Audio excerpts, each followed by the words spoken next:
The gunshot shattered more than just glass that day. It shattered everything Michael Carter thought he knew about fate. One moment, he was a struggling single dad trying to afford his son's next meal. The next, he was throwing himself between bullets and a stranger in a white coat. But here's what he didn't know. That woman wasn't just anyone. She was Samantha Hale, billionaire CEO, and his split-second decision would change both their lives forever. Stay with me until the end and comment what city you're watching from. I want to see how far this story travels. The fluorescent lights of Riverside Mall had been flickering for the past 20 minutes, but nobody seemed to care. It was Saturday afternoon, prime shopping time, and the usual chaos of weekend crowds drowned out everything else. Michael Carter noticed, though. He noticed everything. 7 years as a Marine and 3 more as a mall security guard had trained his eyes to catch the details others missed. The teenager shoplifting candy bars, the elderly woman who'd lost her car keys, the suspicious guy who'd circled the electronics store 4 times without going in. But today, Michael wasn't working. Today, he was just a dad, holding his 7-year-old son's hand and trying to figure out how to make $12 stretch far enough to buy the toy dinosaur Owen had been begging for all month. "Dad, can we get ice cream after?" Owen looked up at him with those big brown eyes, the same eyes his mother had before the cancer took her 3 years ago. Michael's chest tightened. He had exactly enough for the dinosaur or ice cream. Not both, never both. "We'll see, buddy. Let's find your dinosaur first." The toy store was on the 2nd floor, past the jewelry district where glass cases gleamed with diamonds that cost more than Michael's annual salary. He walked faster, not wanting Owen to stop and press his face against those windows like he sometimes did, asking innocent questions about why they couldn't buy Mommy a pretty necklace from heaven. That's when Michael's instincts kicked in. 3 men entered through the east entrance, moving with purpose.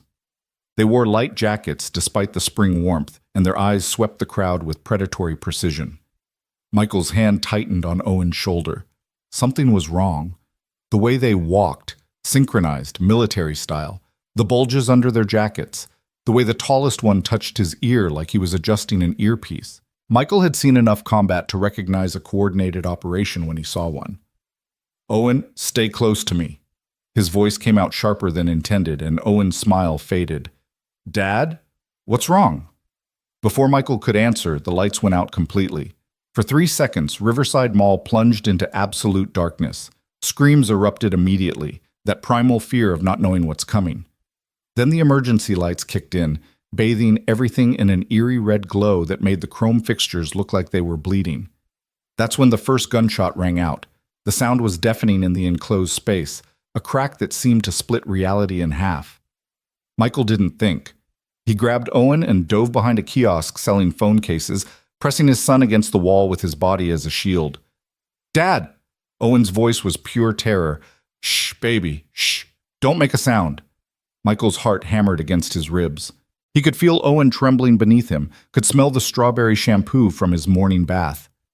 "I've got you, I've got you." "Everybody on the ground, now!"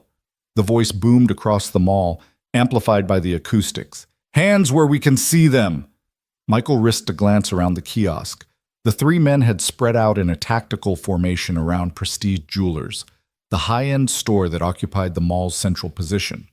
They'd pulled ski masks over their faces and now held AR-15s. Not the cheap knockoffs either, but military-grade weapons that meant these guys either had serious money or serious connections. The tallest one, clearly the leader, fired another shot into the ceiling. Chunks of plaster rained down, and more screams filled the air. People dropped to the marble floor, covering their heads with their hands. An elderly man wasn't moving fast enough, and one of the gunmen kicked him in the ribs. Michael watched the old man crumple with a cry of pain and felt rage burn through his fear. "Please," a woman sobbed nearby. "Please don't hurt us. Shut up." The second gunman swept his rifle across the crowd. "Shut up, or I'll give you something to cry about." Owen whimpered against Michael's chest, and Michael pressed his hand gently over his son's mouth.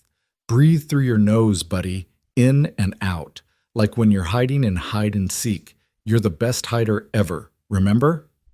The third gunman had already smashed through Prestige Jewelers' window with the butt of his rifle. Glass exploded outward in a glittering cascade. He reached in and grabbed a jewelry worker by her collar, dragging her halfway through the broken window. "Open the cases! All of them! Move!" I can't," the woman gasped. "They're on timers. They won't open for another hour." The gunman slammed her against the broken glass, and she screamed as it cut into her arm. Blood blossomed across her white blouse. "Then override it." "I can't.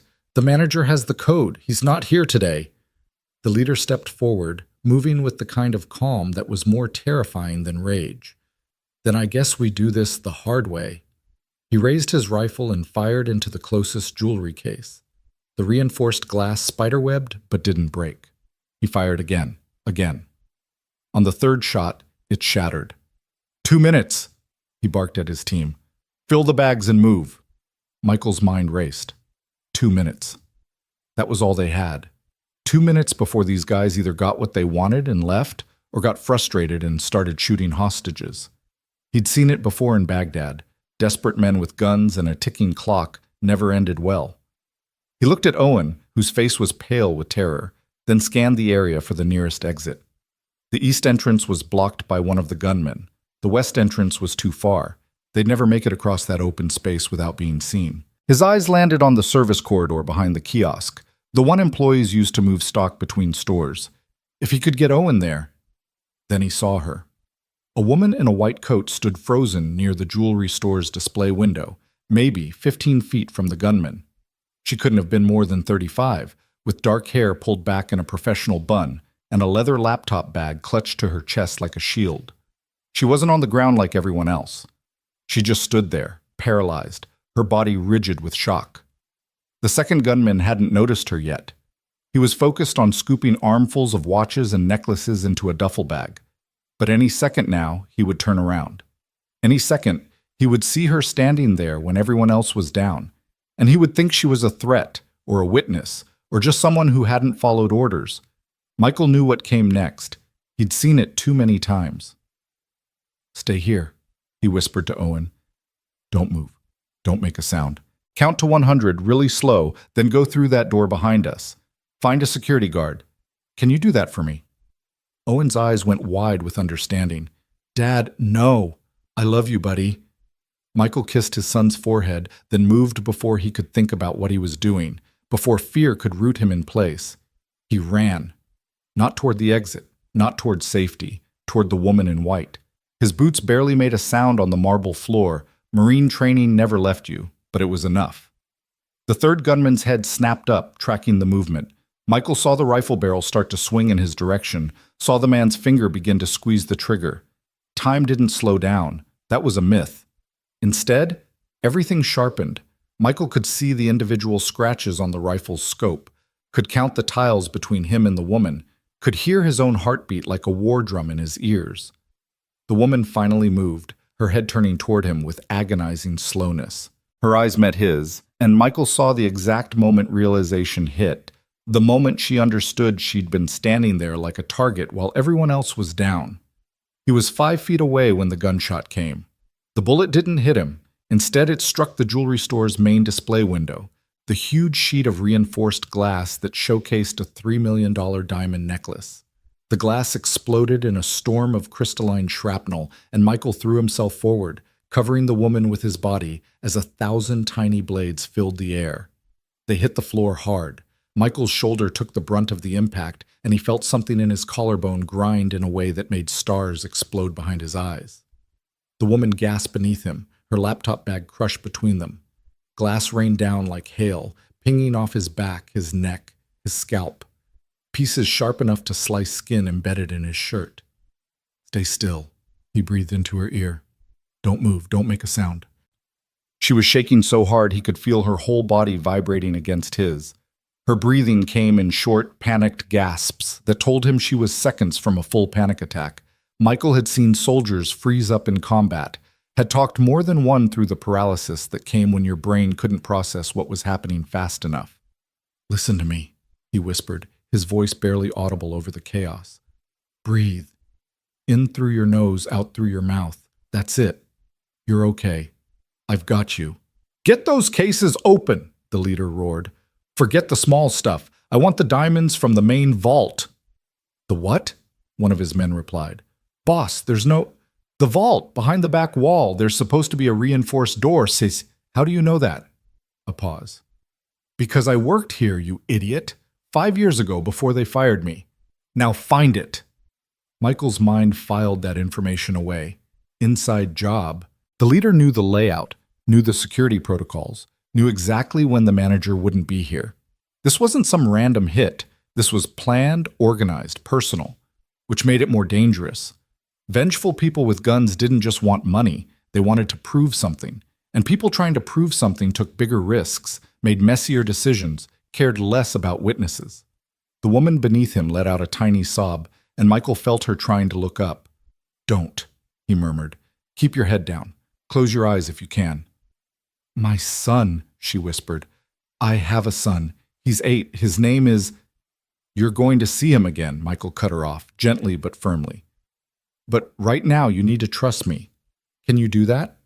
She nodded against his chest, and Michael felt some of the tension leave her body. Good.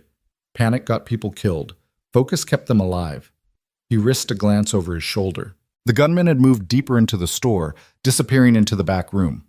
The leader stood guard at the entrance, rifle sweeping back and forth across the crowd of hostages. Michael could see the tactical vest beneath his jacket now, the spare magazines clipped to his belt. This guy had come prepared for a war, but he'd made one mistake. He'd moved his backup away from the main floor. That left him alone, watching 50-some hostages spread across 100 feet of mall. Too much space. Too many variables. The emergency lights flickered, and Michael heard sirens in the distance. Someone had called 911. Help was coming. All they had to do was survive until then. Police! A voice echoed through the mall's sound system, tinny and distorted. This is the Riverside Police Department. The building is surrounded. Release the hostages and come out with your hands up. The leader's head snapped toward the east entrance, where blue and red lights now flashed through the glass doors. Damn it! He keyed his earpiece. How long? A muffled response Michael couldn't hear. Fine, we do it the hard way. The leader grabbed the nearest hostage, a teenage girl, and hauled her to her feet. She screamed, and her mother lunged forward only to be knocked back by the rifle's stock.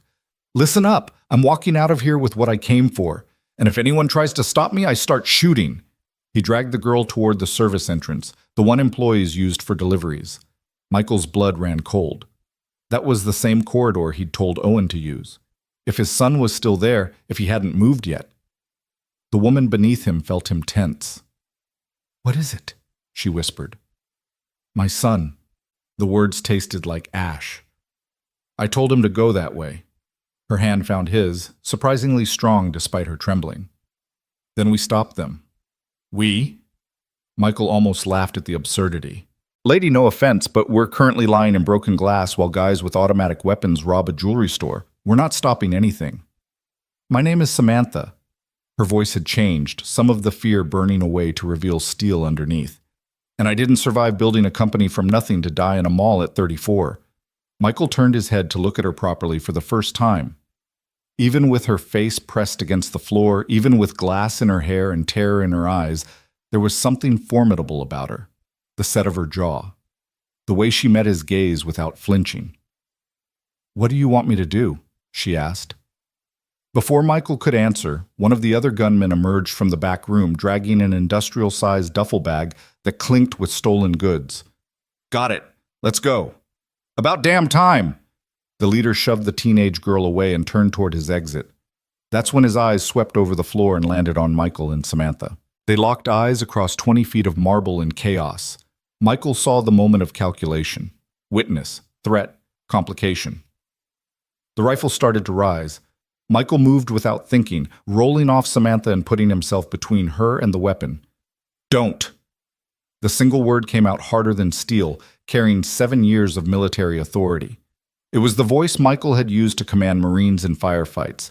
The voice that didn't ask or beg, but simply stated reality. The gunman hesitated. Just for a second.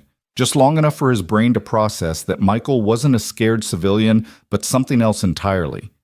The way Michael had positioned his body, angled to minimize target area, weight on the balls of his feet despite being on the ground, eyes locked on the weapon rather than the wielder, It all screamed combat training. "Marcus, move!" one of the other gunmen shouted. The spell broke. Marcus, the leader, took a step back, rifle still trained on Michael. "Stay down, hero. This doesn't concern you." "You have what you came for," Michael said evenly. "Take it and go. Nobody else needs to get hurt." "You giving me orders?" Marcus's voice carried a dangerous edge. "You think you're in charge here?" "I think you're running out of time." Michael nodded toward the entrance where the police presence was growing. "Every second you stand here arguing, that perimeter gets tighter. You know how this works? Containment first, then negotiation. You've got maybe 3 minutes before they lock this building down completely." Marcus's eyes narrowed behind the ski mask. "You talk like someone who knows." "Force recon. 2 tours in Iraq, 1 in Afghanistan." Michael kept his voice calm, conversational. "I've seen standoffs go bad, Marcus. The ones who survive are the ones who know when to walk away." "Marcus?" Samantha whispered beside him. "You called him by name." Michael didn't take his eyes off the gunman. His buddy said it. "That means they're not as professional as they're trying to appear. That means mistakes." "Shut up!" Marcus took another step back, the rifle wavering slightly. Michael could see the calculation happening, the cost-benefit analysis of shooting a witness versus making a clean getaway. The sirens were getting louder. Time was running out. "Last chance," Michael said, "but 3 minutes, maybe less." For a heartbeat, Michael thought Marcus might do it, might pull the trigger out of pride or fear or just the chaos of the moment. Then one of the other gunmen grabbed his shoulder. "Boss, we gotta go! Now!" Marcus backed away, rifle still pointed at Michael's chest. "You're lucky today, both of you." Then he turned and ran toward the service corridor, his team following. The second they disappeared, chaos erupted. People started screaming, crying, scrambling for the exits. Michael rolled back to Samantha, his hands running over her arms and shoulders, checking for injuries. "Are you hurt? Did any glass get you?" I don't know." She looked down at herself as if surprised to find her body still intact. "I can't feel anything." "That's shock. It'll pass." Michael helped her sit up carefully, brushing glass fragments from her coat. His hands were shaking now, the adrenaline crash hitting hard. "You're okay. You're going to be okay." "Owen." The name burst from his lips like a prayer. "I have to." He was on his feet before he finished the sentence, running toward the service corridor. His shoulder screamed in protest, but he ignored it. All that mattered was Owen. He burst through the door into the narrow hallway beyond, his eyes scanning the shadows. "Owen! Owen! Where are you? Dad?" The small voice came from behind a stack of boxes 30 feet down the corridor. Michael ran toward it, his heart threatening to break through his ribs. Owen emerged from his hiding spot, his face streaked with tears but otherwise unharmed. Michael dropped to his knees and pulled his son into his arms, holding him so tight it probably hurt. "Thank God. Thank God you're okay." "I counted to 100, Owen sobbed into his shoulder. 3 times. But you didn't come back, so I hid like you said. Did I do good?" "You did perfect, buddy. So perfect." Michael pulled back just far enough to check Owen over, his hands running through his son's hair, over his arms, making sure there were no injuries. "Are you hurt anywhere?" Owen shook his head. "I heard the bad men run past. They didn't see me." "Good. That's so good." Michael picked Owen up. He was getting too big for this, but Michael didn't care, and carried him back toward the main mall. Police officers were flooding in now, shouting orders, trying to establish control. EMTs followed close behind, setting up triage areas for the injured. Samantha was sitting where he'd left her, surrounded by police officers taking her statement. When she saw Michael emerge with Owen in his arms, relief flooded her face. She stood up, swaying slightly, and one of the officers steadied her. "Ma'am, you need to stay seated." "I'm fine." She pulled free and walked toward Michael on unsteady legs. When she reached them, she looked at Owen with an expression Michael couldn't quite read. "Is this your son?" "Yeah." Michael set Owen down but kept a protective hand on his shoulder. "Owen, this is... I'm sorry, I didn't catch your name." "Samantha." She held out her hand to Owen with surprising formality. It's very nice to meet you, Owen. Your father is a very brave man. Owen looked up at Michael with pride shining in his eyes. I know. He's the bravest. Samantha smiled, but there were tears on her cheeks now. Would you mind if I talked to your father alone for just 1 minute?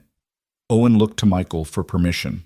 At his nod, Owen wandered over to watch the EMTs work, his natural curiosity overcoming his fear now that the danger had passed.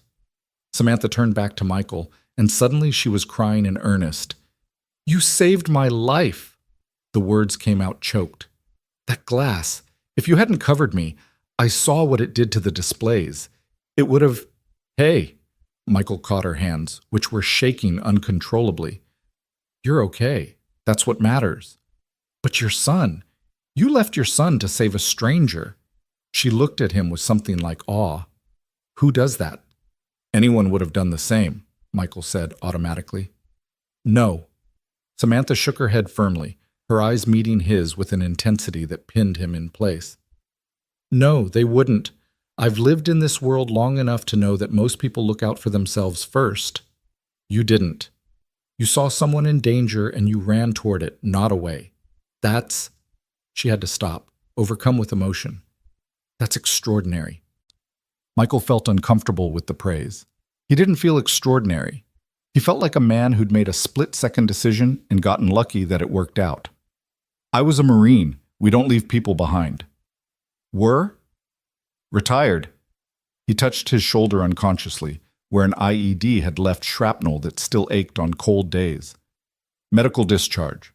Nothing dramatic, just enough damage that they couldn't deploy me anymore. Samantha's eyes tracked the gesture, then moved to the blood seeping through his shirt from the glass cuts. You're hurt. It's nothing. You're bleeding through your shirt. That's not nothing. She looked around for an EMT, then back at him with determination. At least let them check you out. I need to get Owen home. He's been through enough today. Then give me your number. The words tumbled out quickly, almost desperately. Please, I want to thank you properly, when things are calmer. Michael hesitated. Something about the intensity in her gaze made him uncomfortable, like he'd seen too deeply into her soul during those minutes on the floor. But she'd been through trauma, and trauma made people form connections to whoever was there when it happened. In a few days, once the shock wore off, she'd forget about him entirely. Sure. He pulled out his phone with his good arm and typed in her number as she recited it. But really, you don't need to thank me. Yes, Samantha said quietly. I really do. An officer called her name, needing more information for the report. She squeezed Michael's hand once more, then walked back to give her statement. Michael watched her go, noting the way she held herself, straight spine, squared shoulders, like she was physically holding herself together through willpower alone. Then Owen tugged on his pants, and Michael forgot about the woman in white.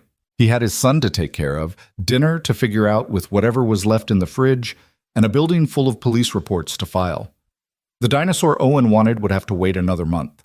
The ice cream would definitely have to wait. As they left through the east entrance, walking past police cruisers and news vans, Michael glanced back at the mall once. Samantha was talking to a police captain, her white coat stained with dust and flecked with tiny spots of blood. His blood, from where glass had cut his back. She looked small suddenly, and vulnerable, not at all like the composed woman who'd looked at him with such intensity moments before. Then Owen said something about wanting pizza for dinner, and Michael turned away, focusing on his son's chatter as they walked toward the bus stop. He didn't know that across the mall, Samantha was refusing to leave until she'd given detailed descriptions of Michael and Owen to every authority figure present. Didn't know she was insisting they find out who he was, where he lived, how to contact him. Didn't know that as she finally agreed to be driven home, she clutched a scrap of paper with his number on it like a lifeline. Michael Carter had no idea that the woman he'd saved wasn't just anyone, that by morning, his split-second decision would be replayed on every news channel. That his life, his comfortable, predictable, barely getting by life, was about to change in ways he couldn't begin to imagine.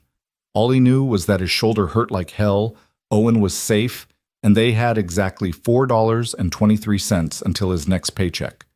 It would have to be enough. It always had to be enough. The apartment smelled like burnt mac and cheese when they got home, which meant Michael had forgotten to turn off the stove before they left that morning. He stood in the doorway of their tiny kitchen, staring at the blackened pot in the sink, and felt the weight of the day finally crash down on him. His hands started shaking so badly he had to grip the counter. "Dad?" Owen's voice came from behind him, small and worried. "Are you okay?" Michael took a breath, forced his hands to steady, and turned around with what he hoped was a reassuring smile. "Yeah, buddy, just tired. Why don't you go wash up while I figure out dinner?" Owen didn't move. He stood in the doorway in his dinosaur t-shirt, the one with a hole in the sleeve that Michael kept meaning to sew, and looked at his father with eyes too old for 7 years. "You were scared today. I saw you." Michael's throat tightened. He'd tried so hard to be strong, to shield Owen from the worst of it. But kids saw everything. "Yeah," he admitted quietly. "I was scared. Being brave doesn't mean you're not scared. It means you do the right thing even when you are. Like when you helped that lady? Like that." Owen considered this for a moment, then crossed the small kitchen and wrapped his arms around Michael's waist. "I was really scared too, but then I remembered what you always say, that we're a team, that we look out for each other." Michael hugged his son back, blinking hard against the sudden sting in his eyes. "That's right. Always." They ordered pizza with the last of the cash Michael had stashed in the coffee can, the emergency fund that was supposed to last until the end of the month, but now had exactly $8 left. Owen ate 3 slices while watching cartoons, his trauma already fading into the background the way children's trauma sometimes did. Kids were resilient. Michael knew that from experience. From the children he'd seen in war zones who played soccer and bombed out streets like it was the most normal thing in the world. But resilience had limits. Everyone's did. After Owen fell asleep, in Michael's bed, because he was too scared to sleep alone, Michael sat on their worn couch and finally let himself process what had happened. His shoulder throbbed where it had hit the floor, his back stung from a dozen shallow cuts, but it was his hands that wouldn't stop shaking, the adrenaline finally working its way out of his system. He'd killed men in war, had been shot at more times than he could count, but today had been different. Today, Owen had been there. Today, Michael had looked at his son's terrified face and known that one wrong move, one moment of hesitation, could make Owen an orphan. The thought made him want to throw up. His phone buzzed onto the coffee table, and Michael picked it up expecting a text from his supervisor asking if he was okay. Instead, it was an unknown number. "This is Samantha Hale, the woman from the mall. I wanted to check on you and your son. Are you both all right?" Michael stared at the message for a long moment. Part of him wanted to ignore it, to let this woman fade back into being a stranger he'd helped once. But something about the formality of the text, the way she'd introduced herself fully, like he might not remember, made him respond. "We're fine. How are you doing?" The reply came almost instantly. "Honestly, I'm sitting in my house drinking wine and trying not to shake apart. I keep seeing that glass exploding, keep hearing those gunshots." Michael typed back, "That's normal. Shock takes time to process. Give yourself permission to feel it." "Is that what you're doing?" He looked down at his trembling hands. "Trying to." There was a pause, then another message appeared. "Thank you for today, for what you did. I know you said anyone would have done the same, but I've been thinking about that and I really don't think that's true. Most people freeze or run. You didn't. Marine training. Maybe. Or maybe you're just a better person than most." Michael didn't know how to respond to that, so he didn't. After a few minutes, another message came through. "I hope this isn't too forward, but I'd like to do something for you, to thank you properly. Could we meet for coffee sometime this week?" Michael's first instinct was to refuse. He didn't need her gratitude, didn't want to be anyone's hero. But something stopped him, maybe the memory of how scared she'd looked, or how her hand had found his in the broken glass, or just the loneliness that came with being a single parent who worked nights and barely saw anyone outside of work and Owen's school events. "Sure. Tuesday afternoon. Owen has soccer practice." "Tuesday is perfect. There's a coffee shop called The Grind on 5th Street. Does 2 p.m. work?" "I'll be there."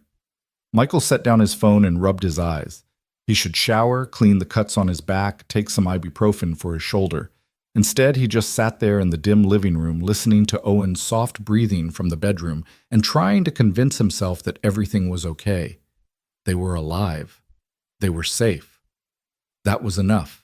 It had to be enough. The nightmares came that night, the way they always did after something triggered his PTSD. Michael woke up 3 times in a cold sweat, his heart racing, the sound of gunfire still echoing in his ears. Each time he checked on Owen first, making sure his son was real, was breathing, was safe, before forcing himself back to sleep. By Monday morning, Michael felt like he'd been hit by a truck. He called in sick to work, the first time he'd done so in 8 months, and spent the day trying to convince Owen that going back to school was safe. His son had slept fightily all night, waking up twice with nightmares of his own, and now refused to leave Michael's side. "What if the bad men come to school?" Owen asked, clutching his backpack straps so tight his knuckles went white. Michael knelt down to his son's eye level, his bad shoulder protesting. "They won't, buddy. Those men wanted jewelry, not kids. And besides, there are security guards at school, remember? Mr. Peterson? He used to be a police officer." "But you said Mall has security too, and the bad men still came." Michael couldn't argue with that logic. "You're right. Sometimes bad things happen even when we try to prevent them. But here's what I know.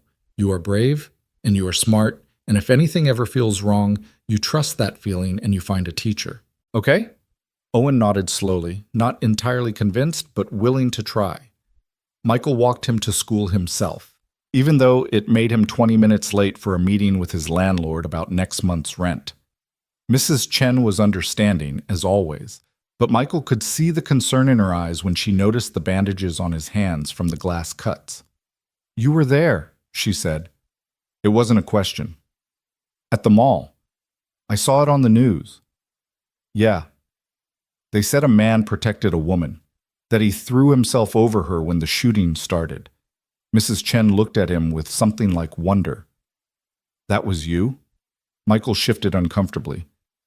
"I just did what anyone would do."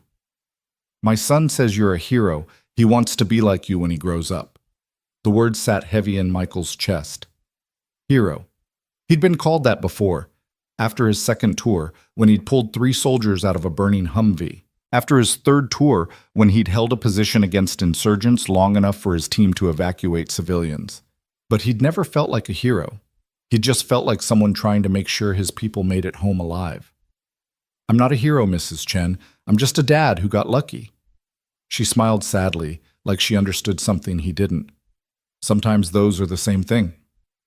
Tuesday came faster than Michael expected. He dropped Owen at soccer practice with Coach Martinez, a good man who'd played college ball and volunteered his time to keep kids like Owen off the streets. Then Michael drove his beat-up Honda across town to 5th Street, his stomach twisting with an anxiety he couldn't quite name. The Grind was the kind of coffee shop that catered to young professionals. Exposed brick walls, industrial lighting, coffee that cost more than Michael's lunch budget for a week. He felt out of place the moment he walked in, wearing his best jeans and a button-down shirt that he'd ironed twice to get the wrinkles out. Samantha was already there, sitting at a corner table by the window. She looked different than she had at the mall. Her hair was down, falling in dark waves past her shoulders, and she wore a simple black dress that probably cost more than Michael's monthly salary. But it was her face that struck him. Without the fear and shock, he could see her clearly. High cheekbones, strong jaw, eyes that were almost gray in the afternoon light. She was beautiful in the way that rich people were beautiful, like she'd never missed a meal or worried about a bill in her life. Then she saw him and smiled, and the anxiety on her face was so obvious that Michael's nervousness faded. She was just as worried about this meeting as he was. "Michael." She stood up as he approached, and for an awkward moment neither of them knew whether to shake hands or hug. They settled on a brief, uncomfortable embrace that lasted exactly 1 second. "Thank you for coming. I wasn't sure you would." "I said I would." Michael pulled out the chair across from her and sat down. Up close, he could see the exhaustion in her face, the way her makeup didn't quite hide the shadows under her eyes. "Have you been sleeping?" Samantha laughed, a sharp sound without humor. "Not really. Every time I close my eyes, I'm back there, on that floor, hearing those gunshots." She wrapped her hands around her coffee cup like it could warm something deeper than her skin. "My therapist says it's normal, that it'll get better with time." Your therapist is right.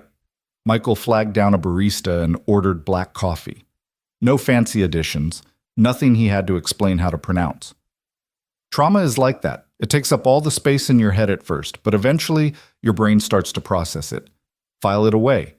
It never disappears completely, but it gets manageable. You sound like you know from experience. 2 tours in Iraq, 1 in Afghanistan.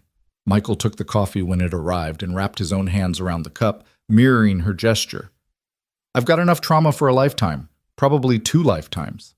Samantha studied him with those gray eyes, and Michael had the uncomfortable sensation of being truly seen. Is that why you weren't scared? At the mall? Oh, I was scared. Michael met her gaze steadily. I was terrified, but fear and paralysis are different things. You learn that in combat, how to move through fear instead of letting it stop you. I froze, Samantha said quietly. When the shooting started, I just stood there, like an idiot. I couldn't make my body move. She looked down at her coffee. I built a company from nothing. I've negotiated with people who would ruin me for fun. I've stood in boardrooms full of men who wanted me to fail and refused to back down, but put a gun in front of me and I turned into a statue. Different kind of threat, Michael said. You can't negotiate with violence, can't talk your way through it or outthink it. Your brain knew that, so it shut down. It's not weakness, it's biology. That's generous. It's true. Michael took a sip of coffee and winced at how hot it was. You want to know what I think? I think you were in shock from the moment those lights went out. Your brain was trying to protect you by disconnecting you from reality. That's why you couldn't move. And when I covered you, when someone else took charge of keeping you safe, your brain could finally start processing again. That's why you could talk to me. Why you could function. Samantha was quiet for a long moment, turning the coffee cup in her hands. When she spoke again, her voice was thick with emotion. My son. I kept thinking about my son, that I'd never see him again, that he'd grow up without a mother the way I grew up without one. She swiped at her eyes quickly, angry at the tears. Sorry, I'm not usually like this. Don't apologize. Michael pulled a napkin from the dispenser and slid it across to her. You nearly died. You get to cry about it. She took the napkin but didn't use it, just held it in her fist like a talisman. How do you do it? How do you go through something like that and just function? You had your son with you. You must have been going out of your mind. Michael's jaw tightened at the memory. I was. But Owen needed me to be calm, so I was calm. That's the job. Being a parent means you don't get to fall apart until the kids are safe. Single parent? My wife died 3 years ago. Cancer. The words still hurt to say, even after all this time. It was fast. 6 months from diagnosis to funeral. Owen was 4. He barely remembers her now, and I don't know if that's better or worse. Samantha's expression softened with understanding. I'm divorced. My ex-husband wanted the company I was building, not the woman building it. When I wouldn't give him control, he left. Took half my assets and moved to Monaco with his secretary. She laughed bitterly.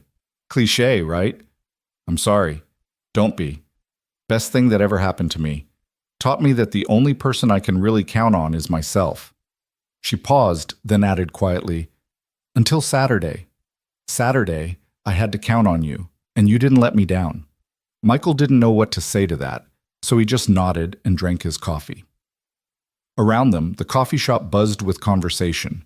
Young professionals on laptops, college students studying, a mother bribing her toddler with a cookie. Normal people living normal lives, unaware that just days ago, the woman in the corner table had thought she was going to die. I want to do something for you, Samantha said suddenly.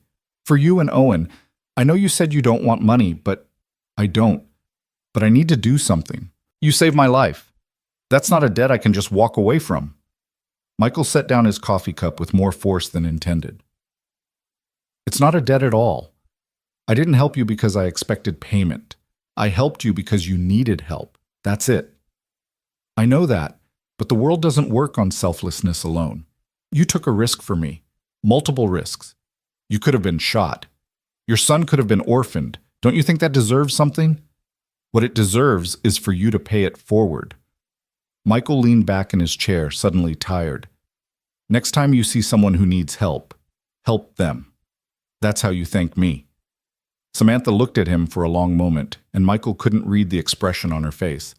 Then she reached into her purse and pulled out a business card, sliding it across the table. At least take this.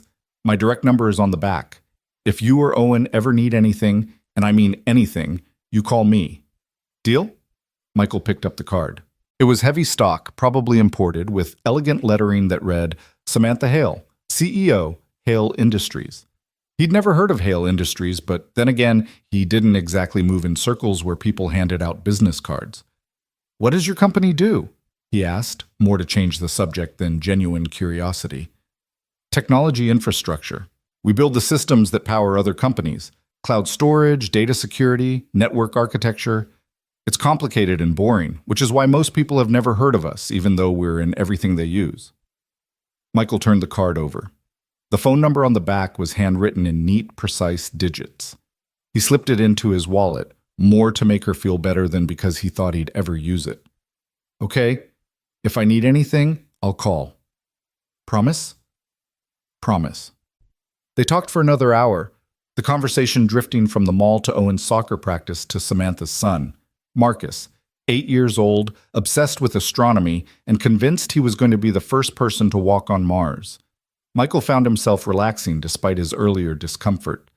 Samantha was easy to talk to once you got past the obvious wealth gap. She listened when he talked about Owen, asked thoughtful questions, shared her own parenting struggles with refreshing honesty. Marcus asked me why I couldn't just buy him a space shuttle, she said, laughing. He genuinely thought that because I run a company, I can just purchase NASA equipment. I had to explain that money doesn't actually work that way. Owen asked me for a toy dinosaur that costs $12 and cried when I said we had to wait until next month. Michael hadn't meant to say that, but the words came out anyway. He didn't understand why we couldn't just get it now. How do you explain poverty to a 7-year-old? Samantha's smile faded. You're struggling. It wasn't a question, and Michael felt his defenses rise. We're fine. Michael, we're fine, he repeated more firmly. We have enough food. Owen has clothes that fit, mostly. We make it work. But you work as a security guard at a mall, and you're raising a child alone, and you just got caught in a robbery that probably means you'll have trauma-related medical expenses you can't afford. Samantha leaned forward, her voice gentle but insistent. Let me help. Please. Even if you won't let me help you, let me help Owen. Let me buy him that dinosaur. No. Michael stood up, suddenly needing space. I appreciate the offer, but no. Owen is my responsibility. I take care of him. Taking help isn't the same as failing to provide. Yes, it is. The words came out sharper than intended. Look, I know you mean well, but I've spent 3 years making sure Owen has everything he needs. And I'm not going to take handouts now just because some billionaire feels guilty about something that wasn't her fault. Michael saw the word register on Samantha's face. Billionaire. She hadn't mentioned that part. He turned toward the door, needing to leave before he said something he'd regret. Wait. Samantha caught his arm, then immediately let go when he flinched. I'm sorry. I pushed too hard. She took a breath. I'm not good at this. At accepting help or giving it. I spent so many years clawing my way up that I forgot how to just be human with people. Michael turned back to her, seeing the genuine regret on her face. It's fine. I shouldn't have snapped at you. You had every right to. Samantha held out her hand. Can we start over? Just two people who went through something terrible and are trying to make sense of it? Michael shook her hand, feeling the delicate bones beneath her skin. Yeah, we can do that. They left the coffee shop together, walking out into the bright afternoon sunshine. Michael's Honda looked even more pathetic next to the sleek black Mercedes parked at the curb, no doubt Samantha's car. She followed his gaze and smiled ruefully. I know, it's ridiculous. I bought it to prove I'd made it, but now I just feel like an asshole every time I drive it. It's a nice car. It's a status symbol. There's a difference. Samantha clicked her key fob, and the Mercedes chirped. Thank you for meeting me, Michael. It helped. More than you know. You too. And surprisingly, he meant it. Talking about the mall, about the fear and the shock, had helped ease something in his chest that had been wound tight since Saturday. Samantha started to get in her car, then stopped. That man! The one who called the leader Marcus. The police said they're still looking for all three of them.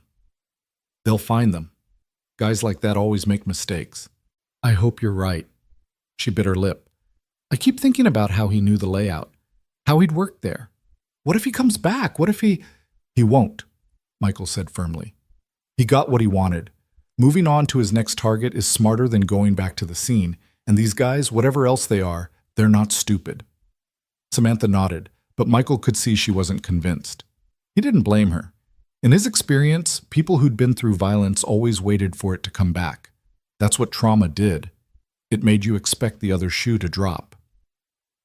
If you need to talk, he found himself saying, about the nightmares or the fear or any of it, you have my number now too.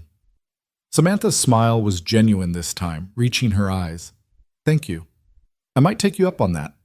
Michael watched her drive away, then walked to his own car. He had 15 minutes to get across town to pick up Owen from practice. If he hit traffic, he'd be late. And Owen hated waiting alone with the other kids getting picked up by their two-parent families in their nice cars with their put-together lives. But as Michael pulled out of the parking spot, his phone rang. Unknown number. Hello? Is this Michael Carter? A woman's voice, professional and crisp. Yeah, who's this? My name is Detective Sarah Morrison with the Riverside Police Department. I'm calling about the incident at the mall on Saturday. We'd like you to come in and answer some follow-up questions. Michael's stomach sank. I already gave my statement at the scene. I understand, but some new information has come to light. We need to verify a few details. Would tomorrow morning work? Say, 9 o'clock? Michael thought about his work schedule, about the shift he was supposed to cover. I'll have to call in. My supervisor. We've already contacted your supervisor. He's aware you'll need the morning off. That was either very efficient or very concerning. Michael couldn't decide which. Okay, 9 o'clock. Should I bring anything? Just yourself? And Mr. Carter, we'd appreciate if you didn't discuss this call with anyone. Ongoing investigation. She hung up before he could respond. Michael sat in his car, staring at his phone, a cold feeling settling in his gut. New information. What new information? The robbery had been straightforward. 3 men, guns, jewelry store, failed heist. What else was there to know? His phone buzzed with a text. This time it was from his supervisor at the mall. Heard you're meeting with police tomorrow. FYI, corporate is asking questions about your involvement. Might want to think about what you tell them. Michael read the text 3 times, trying to parse the meaning. Was that a threat? A warning? What exactly was corporate asking about? He was still thinking about it when he pulled up to the soccer field. Owen ran over, his face flushed with exercise and happiness. Dad! Dad! I scored 2 goals. Coach Martinez said I'm getting really good. Michael pushed down his worry and smiled. That's amazing, buddy. Tell me all about it. As Owen chattered about soccer and his teammates and the snack coach had brought, Michael tried to focus on his son's joy. But part of his mind was already in that police station tomorrow, wondering what questions they'd ask and why his supervisor seemed worried about his answers. That night, after Owen was asleep, Michael sat on the couch and pulled out Samantha's business card. He stared at the handwritten number on the back, debating. She'd said to call if he needed anything. But what did he need? Answers he didn't have. Reassurance that whatever was happening wouldn't blow up his life. Maybe just someone to talk to who'd been there, who understood. Before he could talk himself out of it, Michael dialed the number. She answered on the second ring. Hello? It's Michael. Sorry to call so late. It's 8:30. That's not late. He heard rustling, like she was sitting up. Is everything okay? I don't know. The police called. They want me to come in tomorrow for more questions about the robbery. Said new information came to light. Silence on the other end. Then, they called me too. This afternoon, same thing. New information, need to verify details. Did they say what information? No, just that it was about one of the suspects. Another pause. Michael, I'm scared. What if they think we're involved somehow? What if... We're not suspects, Michael said, more confidently than he felt. We're witnesses. They probably just need clarification on something. It's standard procedure. You sound like you're trying to convince yourself as much as me. She wasn't wrong. Michael rubbed his eyes, exhaustion weighing on him. My supervisor sent me a weird text. Said corporate is asking questions about my involvement, like I did something wrong by helping you. That's ridiculous. You're a hero. Maybe hero isn't what they want. Maybe they want security guards who stay out of the way and let robberies happen without interfering. Then they're idiots. Samantha's voice had gone hard. If they even think about punishing you for what you did, You'll what? This is my job we're talking about. I can't afford to lose it. Then I'll make sure you don't. She said it with such certainty that Michael almost believed her. I'm serious, Michael. If your job is threatened because of what happened, you call me. I have lawyers who would love a case like this. Michael laughed despite himself. Billionaire lawyers? Yeah, that won't make me look even more suspicious. Better suspicious than unemployed. They talked for another 20 minutes, Samantha promising to text him after her police interview, Michael promising to do the same. When he finally hung up, Michael felt marginally better. At least he wasn't facing tomorrow alone. But as he lay in bed that night, staring at the ceiling and listening to Owen's soft snoring from the other room, Michael couldn't shake the feeling that something bigger was happening. Something that started with a robbery but was growing into something else entirely. He just wished he knew what. Retry. The Riverside Police Department looked different in the harsh morning light than it had in Michael's imagination. He'd pictured something out of a crime drama, intimidating, stark, designed to make you feel guilty even if you weren't. Instead, it was just a tired municipal building with scuffed linoleum floors and fluorescent lights that buzzed too loudly. Michael checked in at the front desk, gave his name to a bored-looking officer, and was directed to wait in a lobby that smelled like burned coffee and desperation. He'd left Owen with Mrs. Chen, who'd insisted it was no trouble at all to watch him before school. But Owen had clung to Michael's leg at the door, his small face tight with worry that made Michael's chest ache. "You're not in trouble, right, Dad?" Owen had whispered. "The police only take bad people." Michael had knelt down, smoothing his son's hair back from his forehead. "I'm not in trouble, buddy. I'm just helping them catch the bad guys from the mall. Remember how we talked about doing the right thing? This is part of that." "But what if they don't believe you? What if they think you're bad?" The question had hit harder than it should have. "Then I'll tell them the truth until they do believe me." "The truth is the truth, Owen. It doesn't change just because someone doesn't want to hear it." Now, sitting in the police station waiting room, Michael wished he felt as confident as he'd sounded. His palms were sweating. His shoulder ached from where he'd landed on it during the robbery. And that cold feeling in his gut from yesterday had only gotten worse overnight. "Mr. Carter?" A woman appeared in the doorway, mid-40s, sharp eyes, dark hair pulled back in a no-nonsense ponytail. She wore a blazer over her detective's badge and carried a folder thick with papers. "I'm Detective Sarah Morrison. Thank you for coming in." Michael stood, wiping his palms on his jeans. "Of course, whatever I can do to help." She led him down a corridor lined with offices and interview rooms. Through one open door, Michael caught a glimpse of a wall covered in photographs. Crime scene images, he realized with a jolt, shattered glass, blood spatter, the jewelry store's destroyed display cases. Seeing the aftermath in stark, clinical detail made something twist in his stomach. Detective Morrison noticed his reaction. "Hard to look at, isn't it? Even when you were there. Harder, maybe. Because I know what it felt like. What it sounded like." Michael followed her into a small interview room. Table, 3 chairs, mirror on one wall that was obviously two-way glass. "Am I being recorded?" "Yes. Standard procedure. You're not under arrest or suspicion, Mr. Carter. This is just a formal interview to clarify some details." She gestured to a chair. "Please, sit. Can I get you coffee? Water?" "I'm fine." Michael sat, his back straight, hands on the table where she could see them. "Marine training again. In unfamiliar territory, you made yourself as non-threatening as possible." "You said new information came to light." Morrison opened her folder, pulled out several photographs, and laid them face down on the table. "Let's start with what you remember. Walk me through the incident again, from the moment you noticed something was wrong." Michael had told this story twice already, once at the scene, once in his written statement. But he told it again, keeping his voice steady, his details consistent. The 3 men entering, the lights going out, the first gunshot. Owen hiding behind the kiosk, the woman in white standing frozen by the jewelry store. And this woman, Morrison interrupted. Samantha Hale. You'd never met her before Saturday? Never. I didn't even know her name until she told me after the police arrived. But you ran toward her.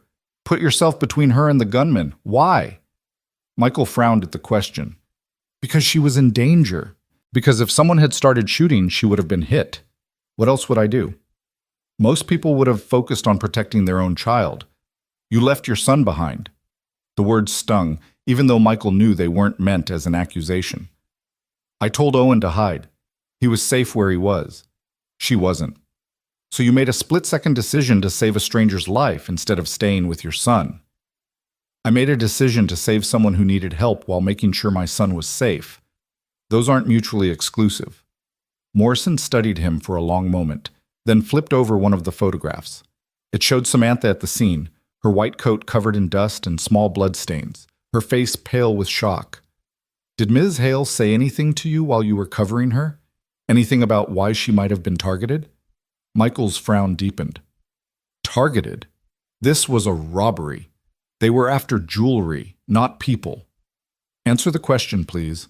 No. She didn't say anything about being targeted. She was terrified. She thanked me for helping her. That's it. Michael leaned forward. What's going on here? You think this wasn't just a robbery? Morrison didn't answer. Instead, she flipped over another photograph. This one showed Marcus, the leader. His ski mask pulled up just enough to reveal his face. Michael recognized him immediately from those tense seconds when they'd locked eyes across the mall floor. Marcus Webb, Morrison said, age 32. Former employee of Prestige Jewelers, fired 5 years ago for theft. He served 2 years, got out on parole, and apparently decided to come back and finish what he started. She tapped the photo. Here's what's interesting. Webb had detailed knowledge of the store's layout, the security systems, even the timing of the guard rotations. But he made one mistake. He didn't know about the panic button that the manager had installed 6 months ago, a button that's only activated by biometric scan. Michael waited, sensing there was more. That panic button was triggered at exactly 2:47 p.m., 3 minutes before the robbery began, by someone inside the store, someone with authorized access. Morrison pulled out another photo. This one, a grainy security image of a woman's hand pressing a small device mounted under a counter. The manager wasn't there that day, so who triggered the panic button? I don't know. Someone who saw them coming? Someone who realized what was about to happen? Maybe. Or someone who was part of the plan. Someone who needed the police response to be fast and coordinated. Someone who wanted to make sure this robbery failed. Morrison's eyes were locked on Michael's face, watching for any reaction. Marcus Webb has a younger sister. She works in security consulting. 3 months ago, she got a contract with a tech company called Hale Industries. The name hit Michael like a physical blow. He sat back in his chair, his mind racing.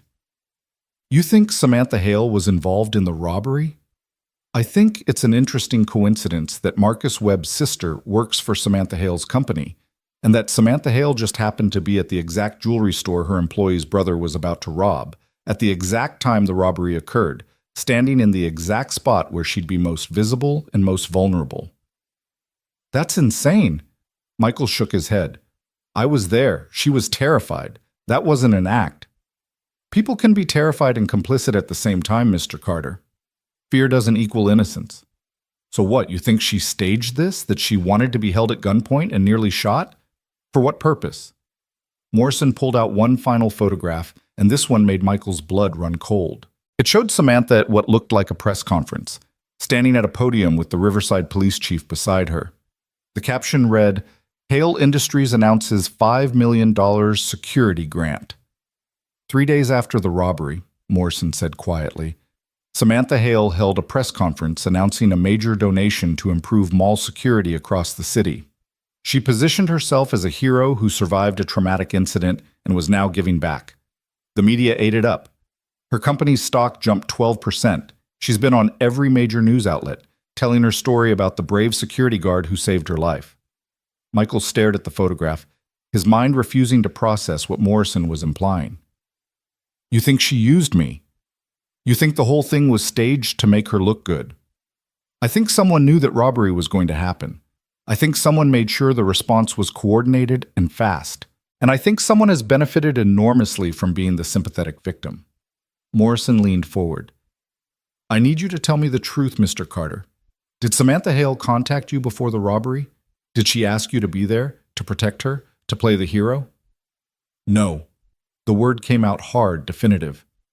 I met her that day. I helped her because she needed help. That's the truth. Then why did she give you her personal phone number? Why did she insist on meeting with you? What exactly did you two talk about at that coffee shop yesterday? Michael felt the walls closing in. Every innocent action suddenly looked suspicious when viewed through Morrison's lens. She wanted to thank me. We talked about the trauma, about our kids, about normal things. There was no conspiracy. But she offered you money, didn't she? She tried to pay you for saving her. And I turned it down. Why? Because I don't want her money. Because I helped her. Because it was the right thing to do. Not because I expected payment. Michael's voice rose despite his effort to stay calm. Look, I don't know what you think is going on here, but I'm telling you, Samantha Hale was a victim. I was a witness. If someone in her company is connected to the robbery, that's not her fault. Unless she knew, Morrison said softly. Unless she hired Webb's sister specifically because of that connection. Unless this whole thing was orchestrated to generate positive publicity and increase her company's value. That's crazy. Is it? Billionaires have done worse for less. Morrison gathered up the photographs and slid them back into her folder. Here's what I know, Mr. Carter. You're either a genuine hero who happened to be in the wrong place at the right time, or you're part of something bigger that you haven't told me about. Either way, I need you to be very careful about your relationship with Samantha Hale going forward. I don't have a relationship with her. You have her personal phone number. You met her for coffee. She's been asking about you. My colleagues in the media liaison office say she mentions you in every interview. Morrison stood up, and Michael realized the formal interview was over.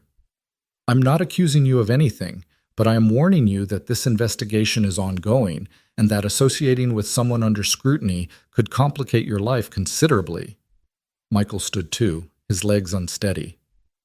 Am I free to go? Of course. Like I said, you're not under suspicion, but if Ms. Hale contacts you again, I'd appreciate if you'd let me know what you discuss. And if you remember anything else from the robbery, anything at all, call me immediately. She handed him a business card, day or night. Michael took the card and walked out of the interview room on autopilot.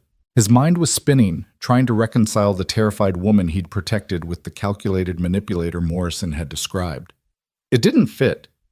The fear in Samantha's eyes had been real.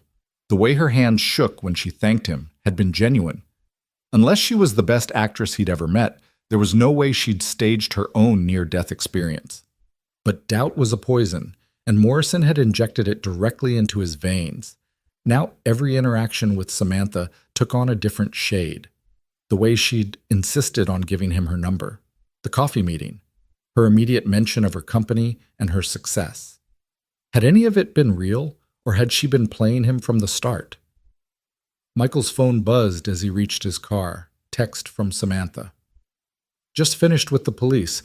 They asked me some very strange questions. Can we talk? Michael stared at the message for a long moment, Morrison's warnings echoing in his head. Then he typed back, "Not right now. Need to think." The reply came immediately. "Did they tell you about Webb's sister? About her working for my company?" "Michael, I swear I didn't know. I have 3,000 employees. I don't personally vet everyone in security consulting." He believed her. Or he wanted to believe her. Michael couldn't tell the difference anymore. Instead of responding, he drove to pick up Owen from Mrs. Chen's apartment. His son came running out with his backpack already on, chattering about the pancakes Mrs. Chen had made for breakfast. Michael held Owen's hand as they walked to the car, grateful for the simple reality of his son's presence. Something real and uncomplicated in a morning that had turned everything else upside down. "Dad, you're squeezing too hard," Owen said, and Michael realized he'd been gripping his son's hand like it was the only thing keeping him anchored. "Sorry, buddy." He loosened his grip but didn't let go. "How about we play hooky today? Skip work, skip school, just hang out together?" Owen's eyes went wide with delight. Really? We can do that? Today we can. Michael needed his son close, needed to remember why he'd thrown himself in front of bullets in the first place. Not for publicity or money or some grand gesture, but because protecting people was what he did. It was who he was. They spent the day at the park, then got ice cream even though Michael couldn't really afford it, then went home and built a massive fort out of couch cushions and blankets. Owen laughed and played and was 7 years old again, not the scared kid from the mall. Michael tried to focus on that, tried to let his son's joy wash away the paranoia Morrison had planted. But that night, after Owen fell asleep in the pillow fort, Michael sat on the floor with his laptop and did what he should have done days ago. He searched for Samantha Hale. The results were overwhelming. Hundreds of articles, interviews, profiles in business magazines. Tech's hidden titan. The woman behind your data. How Samantha Hale built a billion-dollar company in 10 years. Michael clicked through them, reading about her meteoric rise from junior programmer to CEO, about her ruthless business tactics, and her reputation for acquiring smaller companies and stripping them for parts. One article from 2 years ago caught his attention. Hale Industries accused of corporate espionage. Lawsuit dismissed. Michael read about allegations that Samantha had stolen proprietary technology from a competitor, that she'd hired their employees specifically to gain access to trade secrets. The case had been thrown out for lack of evidence, but the article painted her as someone who would do anything, absolutely anything, to win. Then Michael found the recent coverage, all dated within the past 3 days. Every major outlet had run the story of the mall robbery, and Samantha featured prominently in each one. But what struck Michael was how carefully she'd crafted her narrative. In every interview, she mentioned his name. Michael Carter, a security guard and former Marine, risked his life to save mine. She'd made him part of her story, had elevated him from anonymous bystander to named hero. Why? Michael found the press conference video that Morrison had mentioned. Samantha stood at the podium looking polished and professional, every hair in place, speaking with measured emotion about her near-death experience and her commitment to making public spaces safer. Behind her stood the police chief, the mayor, and several other officials. The whole thing looked staged, rehearsed, perfect. "I want to personally thank Michael Carter," Samantha said into the cameras, "who showed incredible courage in the face of danger. His actions remind us that heroism isn't about wealth or status, it's about character, and that's something no amount of money can buy." The irony wasn't lost on Michael. She was using his poverty, his lack of wealth and status, as proof of his authenticity, which made her look better by association, the billionaire who recognized the working-class hero. It was a perfect public relations narrative. Michael closed his laptop, feeling sick. He didn't want to believe Morrison's theory, didn't want to think that Samantha had orchestrated the robbery, had positioned herself as the victim, had used him as an unwitting prop in her publicity stunt. But he couldn't unsee what he'd just learned, couldn't unknow the pattern of manipulation that seemed to follow her wherever she went. His phone rang, shattering the silence. Samantha's number. Michael let it ring 4 times before answering. "Hello?" "Michael, thank God. I've been trying to reach you all day." Her voice was tight with stress. "The police detective, Morrison, she thinks I was involved in the robbery somehow. She thinks I staged the whole thing. You don't believe that, do you?" "I don't know what to believe anymore." The silence on the other end stretched so long Michael thought she'd hung up. Then, "They got to you. They made you doubt me. They showed me evidence. They connected dots. They made me ask questions I should have asked from the beginning." "What questions?" "Like why you were at that mall at that exact time. Like why Marcus Webb's sister works for your company. Like why you've spent the past 3 days turning me into some kind of media hero when I specifically said I didn't want that." "I never said your name to the media," Samantha protested. "They found out on their own. They interviewed other witnesses. They pulled records. You said my name at the press conference. I watched the video." Another long pause. When Samantha spoke again, her voice was colder. "So that's it? One conversation with a detective and you've decided I'm some kind of criminal mastermind? Never mind that I nearly died. Never mind that you saw how scared I was." People can fake fear, apparently. People can stage anything if they want it badly enough. "And you think I wanted to be held at gunpoint?" You think I wanted to feel a bullet pass inches from my head? For what, Michael? For publicity? I'm already successful. I don't need a near-death experience to boost my company's profile. Your stock went up 12%. My stock fluctuates all the time. That's how markets work. Samantha's voice cracked slightly. I called you because I thought you'd understand. Because you were there. Because you're the only person who knows what it felt like to be on that floor waiting to die. But I guess I was wrong about you. Maybe you were wrong about me being useful to your narrative.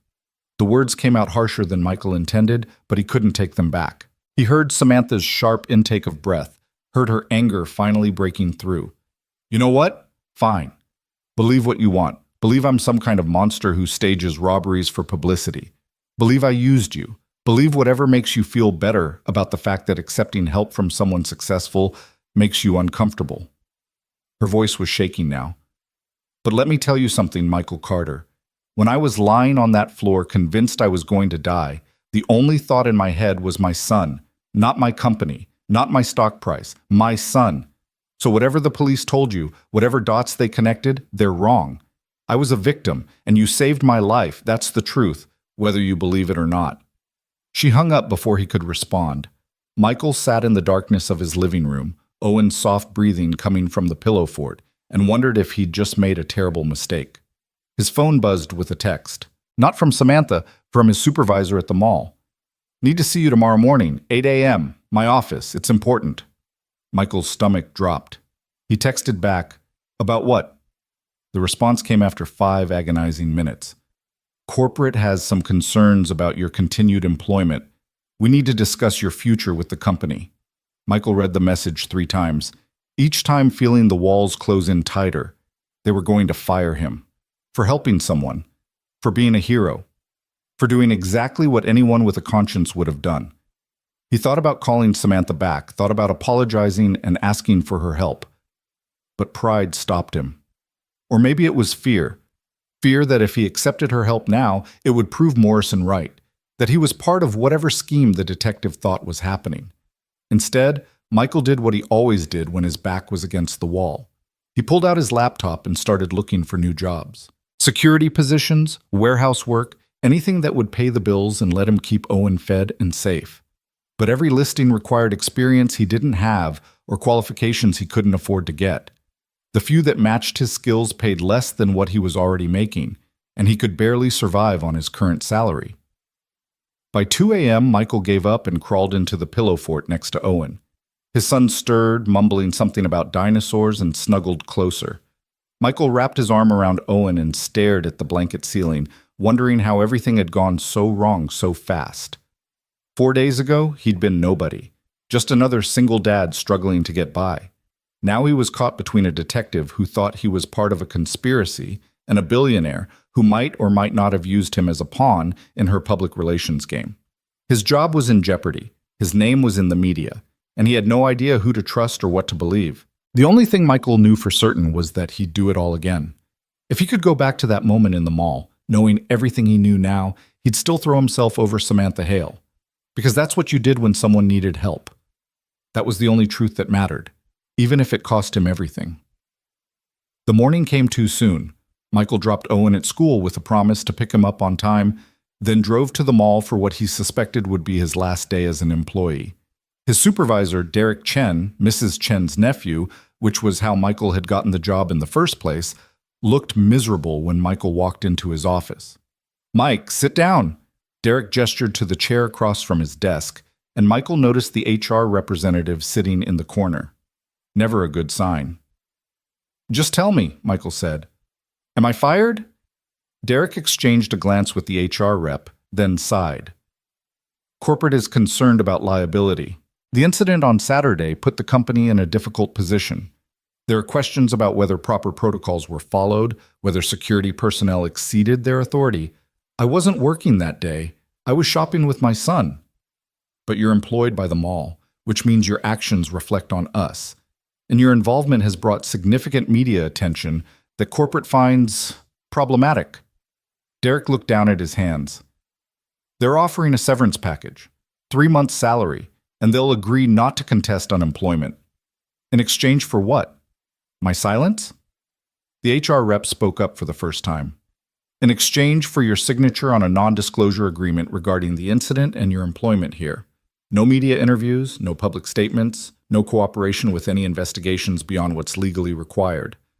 Michael felt anger surge through his chest. They want me to shut up, to pretend nothing happened, to let them sweep this whole thing under the rug so they don't have to deal with questions about their security failures. They want to protect the company, the HR rep said primly, and to offer you a fair exit. Fair? Michael stood up, his hands clenched into fists. I've worked here for 3 years. I've never been late, never called in sick until this week, never caused a single problem, and you're firing me because I saved someone's life? We're not firing you. Yes, you are. You're just calling it something else. Michael looked at Derek, who couldn't meet his eyes. Does your aunt know about this? Except protecting their bottom line. Then I guess there's nothing left to say. Michael turned toward the door. The severance package, the HR rep called after him. You need to sign, email it to me. I'll have a lawyer look at it. He didn't have a lawyer, couldn't afford one, but the lie felt good. Felt like taking back some small measure of control. Michael walked out of the mall for what might be the last time, past the jewelry store where workers were still repairing the damaged displays, past the kiosk where he'd hidden Owen, past the spot where Samantha had stood frozen with fear. Everything looked normal now. Shoppers browsed and laughed and lived their lives, completely unaware that 4 days ago this place had been a war zone. His phone rang as he reached his car. Unknown number, but Michael was past caring about being cautious. Hello? Mr. Carter, this is Jennifer Walsh from Channel 7 News.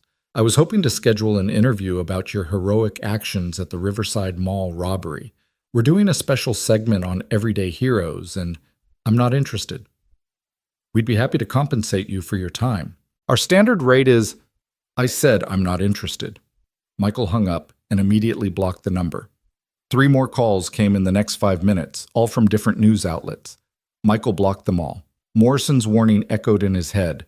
Associating with Samantha had complicated his life considerably. But it wasn't Samantha's fault. It was the media's fault. The corporate lawyer's fault. The system's fault for punishing people who did the right thing. By the time Michael pulled into his apartment building's parking lot, he'd received 7 interview requests, 3 book deal inquiries, and 1 marriage proposal from someone who'd seen his photo in the paper. He turned off his phone and sat in his car, trying to figure out what to do next. Without his mall job, he had maybe 2 months of savings before he couldn't make rent. Finding new work would take time he didn't have. He could sell the car, but then how would he get Owen to school or himself to job interviews? He could ask Mrs. Chen for help, but she was already struggling with her own expenses. His phone buzzed despite being turned off. No, not his phone. The vibration was coming from his wallet. Michael pulled it out, confused, and found Samantha's business card. Except the card wasn't vibrating. His fingers had just been resting on it when his phone buzzed one more time before fully powering down. Michael stared at the card, at the handwritten number on the back, and made a decision he hoped he wouldn't regret. He turned his phone back on and dialed. Retry. Samantha answered on the first ring, her voice clipped and professional. Samantha Hale. It's Michael. He closed his eyes, hating that he was doing this. I'm sorry. About last night. About what I said. Silence stretched between them, heavy with everything unsaid. Then Samantha's voice came back softer, uncertain. Are you calling because you believe me, or because you need something? The question was fair, and Michael respected her for asking it. Both. They fired me. The mall, they're letting me go because of the media attention, because I made them look bad by being involved. Those bastards. The anger in her voice was immediate and fierce. They can't do that. What you did had nothing to do with your employment. You weren't even working that day.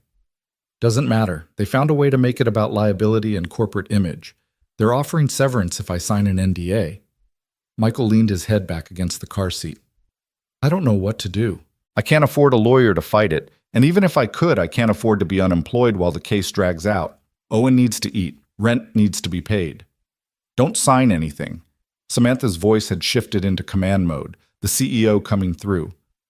How long do you have before you need to respond? They said by end of day Friday. That's 2 days. Good. That gives me time. He heard rustling, like she was moving papers around. I'm going to send someone to look at their severance offer. Someone who owes me a favor and won't charge you a dime. And Michael, we're going to fix this. I don't want charity. It's not charity. It's what you do for people who've been wronged. She paused. And I meant what I said before, about you saving my life. I know you don't trust me right now, and I understand why. But I need you to understand something too. I didn't stage that robbery. I didn't use you. And I sure as hell didn't expect any of this to happen. Well, Michael wanted to believe her. God, he wanted to believe her. The detective said, I know what the detective said. She said the same things to me. About Webb's sister, about the timing, about the stock price. And here's what I told her. Yes, Amanda Webb works for my company. She's one of 3,000 employees. I hired her because she had good credentials and her contract bid was competitive. I had no idea she was related to Marcus Webb until the police told me. Why would I? I don't run background checks on every applicant's siblings. But the panic button was triggered by the assistant manager, who happened to be in the back room doing inventory when the power went out. She saw the men coming through the security monitors and hit the button before hiding. The police confirmed this yesterday, but Morrison conveniently left that out of her interview with you. Samantha's voice was tight with frustration. She's building a case that doesn't exist because it makes better headlines than random robbery fails. The media loves conspiracy theories, especially ones involving rich people. Michael rubbed his eyes, exhaustion seeping into his bones. I don't know what's real anymore. I know the feeling. Samantha's voice softened. Look, I'm not perfect. I've made business decisions that hurt people. I've been ruthless when I needed to be. But I draw the line at staging my own attempted murder for publicity. That's not just wrong, it's insane. The articles I read about you, Michael said slowly, about the corporate espionage allegations, about the way you do business, they painted you as someone who'd do anything to win. And they weren't entirely wrong. In business, I am cutthroat. I buy companies and strip them down to their valuable parts. I poach talent from competitors. I play hardball in negotiations. She took a breath. But there's a difference between aggressive business tactics and criminal conspiracy. I've never crossed that line, Michael. Never. Michael sat with that for a moment, listening to his own breathing, trying to sort truth from manipulation. Finally, he said, Okay. Okay? I believe you, or at least I'm choosing to believe you until I have concrete proof otherwise, because the alternative is driving me crazy, and I'm too tired to be paranoid anymore. He heard Samantha exhale, like she'd been holding her breath. Thank you. I know that's not easy after everything Morrison told you. Morrison is doing her job. Maybe she's seeing connections that aren't there, or maybe there's something else going on that neither of us understands yet. But either way, I can't spend my life second-guessing everyone's motives. Michael glanced at his apartment building, where Owen would be coming home from school in a few hours, expecting dinner and normalcy. I have bigger problems right now, like figuring out how to keep a roof over my son's head. The lawyer I'm sending, his name is Robert Klein. He'll call you within the hour. He's handled cases like this before, and he's very good. Samantha paused. And Michael, I have a job opening, if you're interested. Michael's hand tightened on the phone. What kind of job? Security operations consultant. I wasn't lying when I mentioned it at the coffee shop. We're expanding our physical security division, building out protocols for corporate campuses, developing training programs, consulting on emergency response. I need someone with real-world experience, someone who knows how to keep people safe when things go wrong. And you just happen to have this position open right when I lost my job? I've had it open for 2 months. We've interviewed 6 candidates, and none of them had the right combination of skills and instincts. But you do. Her voice was matter-of-fact, professional. The pay is $85,000 a year, full benefits, 3 weeks paid vacation. The hours are better than mall security, mostly 9 to 5, occasional evening meetings. And before you ask, no, this isn't charity. You'd be working, probably harder than you've worked in years. Michael did the math in his head. $85,000 was more than double his mall salary. It was enough to move to a better apartment, to buy Owen new clothes that actually fit, to stop choosing between groceries and electricity. It was stability, security, everything he'd been struggling to provide. It was also too good to be true. "Why me?" Michael asked. "You said you interviewed 6 other candidates, people with actual corporate security experience, probably. What makes you think I can do this job?" "Because when chaos erupted around you, you didn't freeze. You assessed the situation, protected the vulnerable, and made tactical decisions under pressure. That's not something you can learn in a classroom or fake in an interview. That's instinct combined with training, and it's exactly what I need." Samantha's voice grew more animated, like she was warming to the pitch. "Most security consultants focus on preventing problems, but I need someone who knows how to handle problems when prevention fails. Someone who's seen real violence, real danger, and knows how to keep people alive through it." "I'm not a hero, Samantha.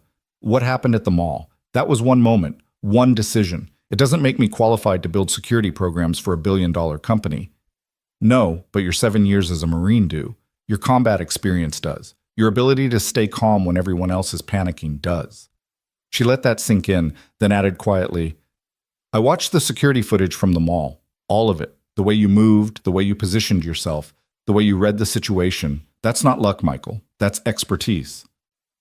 Michael felt something shift in his chest. For 3 years, he'd been overqualified and underpaid, working a job that used maybe 10% of his actual skills. He told himself it was enough, that providing for Owen mattered more than personal fulfillment. But hearing someone recognize what he was capable of, hearing someone say his experience had value beyond checking receipts and breaking up fights between teenagers, it hit harder than he expected. "I need to think about it," he said, even though part of him wanted to say yes immediately. "Of course. Take your time. Talk to Robert about the severance package first. See what he says." "But Michael, the offer stands regardless of what you decide about the mall. This isn't contingent on you signing an NDA or staying quiet or anything else. This is just a job offer from someone who thinks you'd be good at the job." "Okay." Michael's throat felt tight. "Thank you for believing in me, for this opportunity. Don't thank me yet. Wait until you see how much work it actually is. I'm a demanding boss and I have very high standards." But he could hear the smile in her voice. "Robert will call soon, and Michael, we're going to fix this, all of it." She hung up, and Michael sat in his car staring at his phone, trying to process what had just happened. An hour ago, he'd been spiraling into panic about unemployment and bills and his son's future. Now he had a potential way forward, a better way forward than anything he'd dared to hope for. If he could trust it. If Samantha was telling the truth. If this wasn't somehow part of whatever Morrison suspected was happening. Michael's phone rang 17 minutes later. Robert Klein had a voice like gravel and got straight to the point. "Samantha told me about your situation. I need you to forward me everything the mall sent you. The termination letter, the severance offer, the NDA. Do it now while we're on the phone." Michael pulled up his email and sent the documents. He heard typing on the other end, then a low whistle. "Well, they're not subtle about it. This NDA is garbage, way too broad, probably unenforceable. And the severance is insulting given your tenure and circumstances." More typing. "Here's what we're going to do. I'm going to draft a counteroffer. We'll ask for 6 months severance instead of 3, full continuation of benefits during that period, and a neutral employment reference. In exchange, you'll sign a narrower NDA that only covers proprietary company information, not your personal experience at the mall." They won't go for that. They will if the alternative is a wrongful termination lawsuit that generates exactly the kind of media attention they're trying to avoid. Trust me, corporate legal departments hate bad press more than they hate paying settlements. Robert's voice held grim satisfaction. "Let me handle this. Don't respond to anything from the mall without running it by me first." "And Michael, Samantha was right to call me. What they're doing to you is reprehensible." "So you think I have a case?" "I think you have enough of a case that they'll settle rather than fight it, which is exactly what we want." Robert paused. "Are you really considering her job offer? You know about that?" "Samantha mentioned it might come up. My advice? Take it. Hale Industries is a good company to work for, demanding but fair, and the pay is solid." Another pause. "Also, between you and me, Samantha doesn't offer jobs to people she doesn't genuinely think can do the work. She's too ruthless to let sentiment cloud her business judgment. That assessment matched what Michael had read in the articles about her. It should have been reassuring. Instead, it just reminded him how out of his depth he was in this world of corporate maneuvering and strategic decisions. Thanks, Robert, for helping me. Don't thank me. Thanks, Samantha. She's the one who called in the favor. Robert hung up before Michael could respond. Michael finally dragged himself out of the car and up to his apartment. He had 2 hours before Owen got home. 2 hours to process everything and figure out how to explain to his son that his dad had lost his job, but maybe, had found something better. He made grilled cheese sandwiches for dinner because it was cheap and easy, and Owen loved them. When his son came home, chattering about science class and a kid named Tyler who'd brought his pet lizard for show and tell, Michael let the normalcy wash over him. They ate dinner, they did homework. They played 3 rounds of Go Fish before bath time. It wasn't until Owen was in bed, lights out, that his son asked the question Michael had been dreading. Dad, are we okay? Michael sat on the edge of Owen's bed, smoothing his son's hair back from his forehead. What do you mean, buddy? I heard you on the phone today. When Mrs. Chen walked me home from school, you said something about getting fired and not being able to pay rent. Owen's voice was small in the darkness. Are we going to be homeless? Michael's heart cracked. He'd thought Owen hadn't heard, thought he'd been careful. But kids always heard the things you tried to hide from them. No, buddy, we're not going to be homeless. Michael kept his voice steady and sure. I did lose my job at the mall, but I might have a new job lined up, a better one. Really? Really? The lady I helped at the mall, she has a company and she thinks I'd be good at helping keep people safe, so we're going to be okay. Owen was quiet for a moment, processing. Then, is she nice, the lady? Michael thought about Samantha, about her fear on the mall floor, about her anger at the police accusations, about her immediate response to help him when he needed it. Yeah, he said slowly. I think she is. In her own way. Good. I'm glad you have a friend. Owen yawned, already drifting towards sleep. You're always taking care of me. It's good if someone takes care of you too. The simple wisdom of it hit Michael harder than any of the day's revelations. Owen was right. He'd spent 3 years being everything for his son, provider, protector, playmate, parent. He hadn't let anyone help him, hadn't built any kind of support system beyond Mrs. Chen's occasional babysitting. He'd been so determined to prove he could handle everything alone that he'd forgotten how to accept help from anyone. Maybe that was the real reason he'd been so suspicious of Samantha. Not because she was rich or potentially manipulative, but because accepting her help meant admitting he couldn't do everything by himself, meant acknowledging that he needed someone in his corner. You're pretty smart for 7 years old, Michael whispered, kissing Owen's forehead. I know, Owen mumbled, already half asleep. I get it from you. Michael sat there in the darkness long after Owen's breathing had evened out into sleep, thinking about everything that had happened in less than a week. A mall robbery, a near-death experience, media attention he never wanted, police suspicion, job loss, and somehow, through all of it, a connection with someone who existed in a completely different world but understood what it felt like to be scared, to be vulnerable, to be human. His phone buzzed with an email notification. Robert Klein had sent the counterproposal to the mall's legal department, copying Michael on everything. The email was professional and devastating, laying out exactly why their original offer was insufficient and what they'd need to provide to avoid litigation. Michael had never seen anything like it. Each paragraph was a precisely aimed strike at their legal position. No wonder Samantha had said Robert was good. The next 2 days passed in a strange limbo. Michael took Owen to school, came home, and waited. Waited for the mall to respond to Robert's counteroffer. Waited for Detective Morrison to call with more questions. Waited for the media request to stop flooding his phone. Waited for some indication that his life was going to stabilize. Robert called Thursday afternoon with an update. They're negotiating. That's good. Means they're taking the counteroffer seriously. I think we'll have a deal by tomorrow. Samantha texted Thursday night, a simple message. How are you holding up? Michael stared at it for a long time before responding. Okay, waiting. Not sure what I'm waiting for, but waiting. That's the worst part. The in-between space where nothing is resolved but everything feels uncertain. Yeah. For what it's worth, I meant what I said about the job, regardless of what happens with the mall. Michael typed and deleted 3 different responses before settling on, "Can I ask you something?"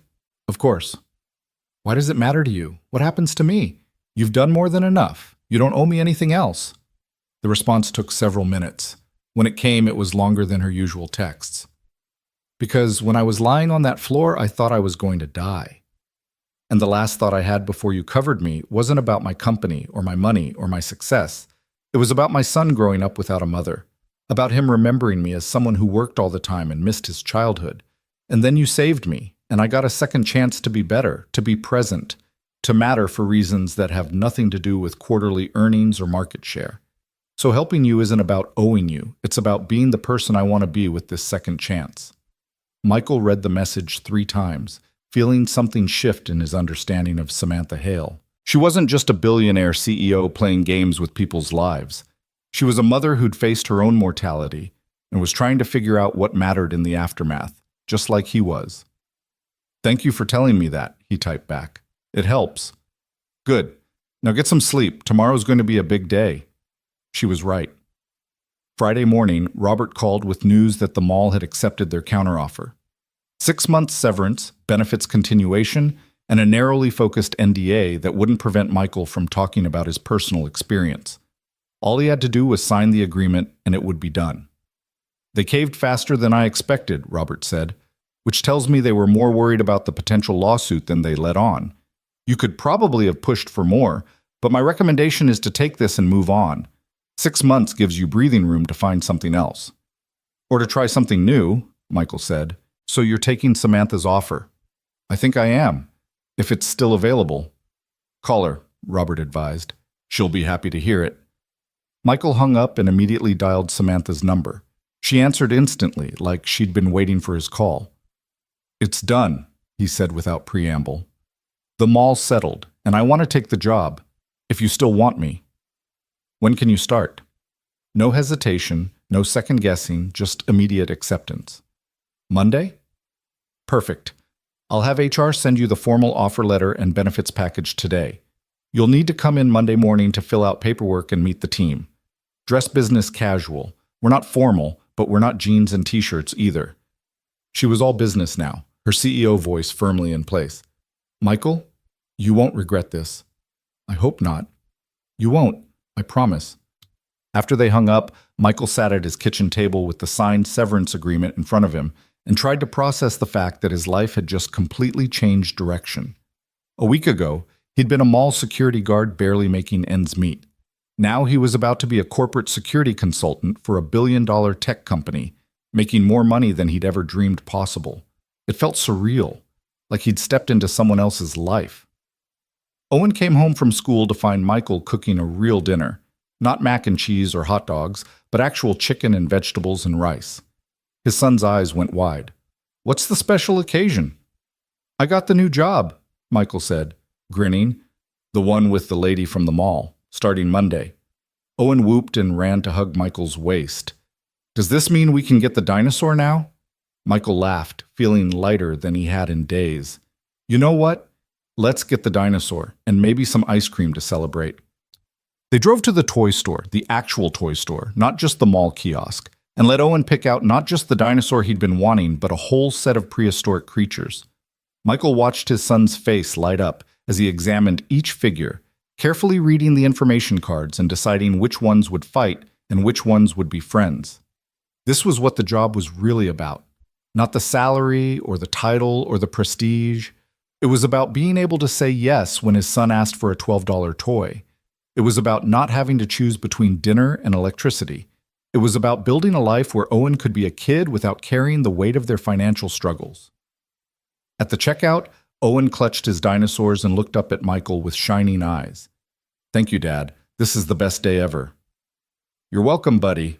Michael ruffled his son's hair, feeling the last of his doubts about accepting Samantha's offer fade away.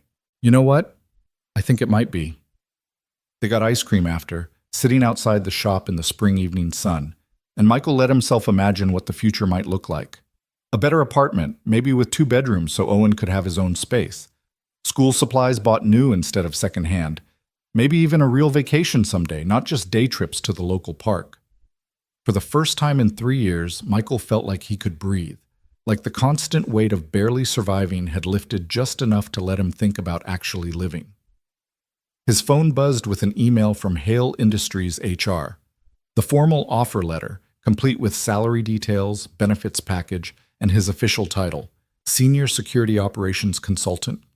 Michael skimmed through it, his eyes catching on phrases like comprehensive health insurance and 401k matching and professional development budget. These were things he'd heard about but never actually had access to, the benefits that came with real corporate jobs. Owen noticed his dad staring at his phone.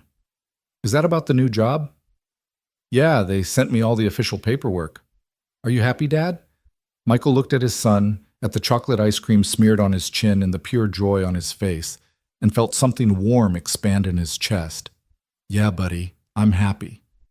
That night, after Owen fell asleep surrounded by his new dinosaurs, Michael called Samantha one more time.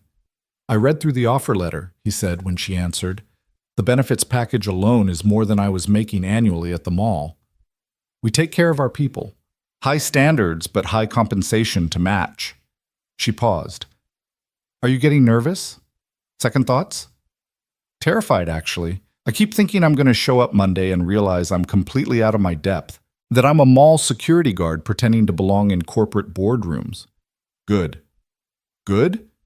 If you weren't nervous, I'd be worried. Means you understand the scope of what you're taking on. Samantha's voice was steady, reassuring. But Michael, you earned this position, not because you saved my life. That has nothing to do with your qualifications. You earned it because you have skills and experience that most people will never have. You've seen real violence and handled it. You've made life or death decisions under pressure. That's not something they teach in business school. I hope you're right. I am. She said it with such certainty that Michael almost believed her. Get some rest. Monday morning, 9 o'clock. Don't be late. Yes, ma'am. And Michael, welcome to Hale Industries. The weekend passed in a blur of preparation. Michael bought 2 new shirts and a pair of dress pants that actually fit properly. He got a haircut. He researched the company online, reading everything he could find about their security division and what they did. He practiced explaining his background without sounding like he was reciting a resume. By Sunday night, he was more nervous than he'd been before his first combat deployment. At least in the Marines, he'd known what to expect. This was completely new territory. Owen sensed his father's anxiety and crawled into bed with him Sunday night, something he hadn't done in months. You're going to be great, Dad, Owen said seriously. You're the bravest person I know. Thanks, buddy, but this isn't about being brave. This is about being smart and professional and not embarrassing myself. You're smart too, and you're always professional with me. You say please and thank you and everything. Owen thought about it. And you can't be more embarrassing than Tyler's dad, who showed up to career day dressed as a banana. Michael laughed despite his nerves. That's a pretty low bar, but I'll take it. They fell asleep like that, Michael holding his son close and trying to believe that everything was going to work out, that he could do this job, could provide for Owen, could build a better life than what they'd had, that maybe, just maybe, helping a stranger in a moment of crisis had been the thing that changed everything. Monday morning came too soon. Michael dropped Owen at school with promises to tell him everything about the new job later, then drove across the city to Hale Industries headquarters. The building was modern glass and steel, 15 stories of corporate success, and Michael's beat-up Honda looked ridiculous in the parking garage next to BMWs and Teslas. He took the elevator to the 10th floor, where HR had told him to report. The doors opened onto a bright, open office space. Nothing like the dingy mall security office, with its flickering lights and ancient coffee maker. People moved purposefully through corridors, carrying tablets and coffee cups, looking professional and confident and like they absolutely belonged there. Michael stepped out of the elevator feeling like an imposter. Michael Carter? A woman in her 30s approached, hand extended. I'm Jennifer Park, your HR liaison. Welcome to Hale Industries. How are you feeling? Honestly, like I might throw up, Jennifer laughed. That's normal. First day nerves are real, but you're going to do great. Samantha only hires the best. She gestured toward a conference room. Let's get your paperwork started, then I'll take you on a tour and introduce you to your team. The next 2 hours were a whirlwind of forms and signatures and benefit elections and security badges. Jennifer walked him through everything with practiced efficiency, answering his questions about health insurance and retirement contributions with patience. When they finally finished, she led him on a tour of the building, pointing out cafeterias and conference rooms and quiet spaces for focused work. "Your office is on the 12th floor," Jennifer said as they rode the elevator up. "The entire security division is up here. You'll be working with a team of 6 other consultants plus support staff. Your direct supervisor is Marcus Webb." She stopped abruptly, her face paling. "I'm sorry, that's wrong. That position is currently vacant. You'll report directly to Samantha until we fill it." Michael felt ice slide down his spine. "Marcus Webb. As in Marcus Webb who robbed the mall?" Jennifer looked miserable. "He was hired 4 months ago. Obviously, his employment has been terminated and all his access revoked. But yes, he was briefly our security operations manager, which is unfortunate timing. That's one word for it. Samantha will explain everything. She wanted to be the one to tell you herself." Jennifer wouldn't meet his eyes. "She's waiting in your office." They found Samantha standing by the window in what was apparently Michael's new office, a real office with a door and a desk and a view of the city.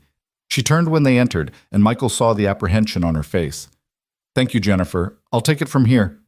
Samantha waited until Jennifer left before speaking. "I wanted you to hear this from me, not from gossip or Jennifer's accidentally dropping his name. Marcus Webb did work here, for exactly 3 months before the robbery.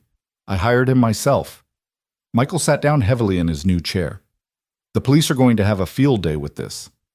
"They already are. Morrison called me Friday to inform me that Webb's employment here confirms her theory about the robbery being an inside job." Samantha's voice was tight with frustration. "Never mind that Webb passed every background check. Never mind that he was highly qualified and had excellent references. Never mind that I had no way of knowing he was planning a robbery at his former workplace." "How did you not know? You said you hired him yourself." "I interviewed him along with 4 other candidates. He was professional, experienced, and came recommended by someone I trust in the industry. How was I supposed to know he was secretly planning a robbery?" She turned to face Michael fully. "I need you to understand something. Morrison is building a narrative that makes me look either incompetent or complicit. She thinks I either knew about the robbery and did nothing, or that I was so sloppy in my hiring that I brought a criminal into my company. Either way, it makes me look bad. Is she wrong?" The question hung between them, sharp and unavoidable. Samantha's eyes flashed with hurt, then anger. "Are you seriously asking me that? After everything?" "I'm asking because I need to know what I'm walking into." Michael kept his voice level. "Because if there's even a chance Morrison is right, if there's something you're not telling me, I need to know now, before I put my name on employment contracts and tie my future to this company." Samantha was quiet for a long moment, her jaw tight. When she spoke, her voice was controlled but fierce. "I did not know Marcus Webb was planning a robbery. I did not hire him because of his connection to the mall. I did not stage or facilitate or benefit from that robbery in any way beyond the unfortunate fact that surviving it gave me publicity I never asked for. That's the truth, Michael. You can believe it or not, but it's the truth." Michael studied her face, looking for any sign of deception. All he saw was anger and hurt and exhaustion. "Okay. Okay? I believe you. Again. For what feels like the 100th time this week." He rubbed his eyes. "I'm sorry, I'm just trying to be careful, trying to make sure I'm not making a huge mistake." "I understand, and I don't blame you for being cautious." Samantha moved to sit in the chair across from his desk, suddenly looking very tired. "But Michael, I need you to understand what you're signing up for. Morrison isn't going to stop investigating. The media isn't going to stop asking questions. Working here, working for me, is going to put you right in the center of this mess. And I can't promise it won't get worse before it gets better." "Then why offer me the job? Why bring me into this if you knew it would complicate my life?" "Because you're good at what you do, and I need someone I can trust in this position. Because Webb's betrayal showed me that I need to be more careful about who I bring into my inner circle. And because—" She paused, seeming to struggle with the words. "Because you're the only person in this entire situation who I know for certain isn't lying to me." You were there. You saw what happened. You know the truth. And in a world where everyone seems to have an agenda, that matters more than you can possibly know. Michael leaned back in his chair, taking in the office that was now his. The view of the city spread out below, the weight of responsibility settling on his shoulders. What do you need me to do? Your job. Review our current security protocols. Identify weaknesses. Build training programs. Help me make sure what happened to me never happens to anyone else in this company. Samantha stood up, back to business.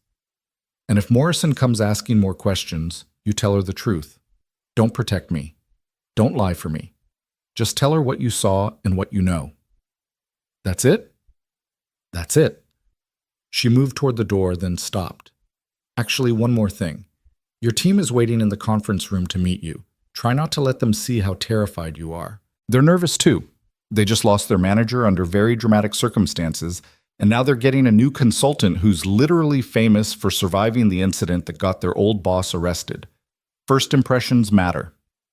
No pressure, Samantha smiled faintly. Welcome to corporate America. It's all pressure, all the time.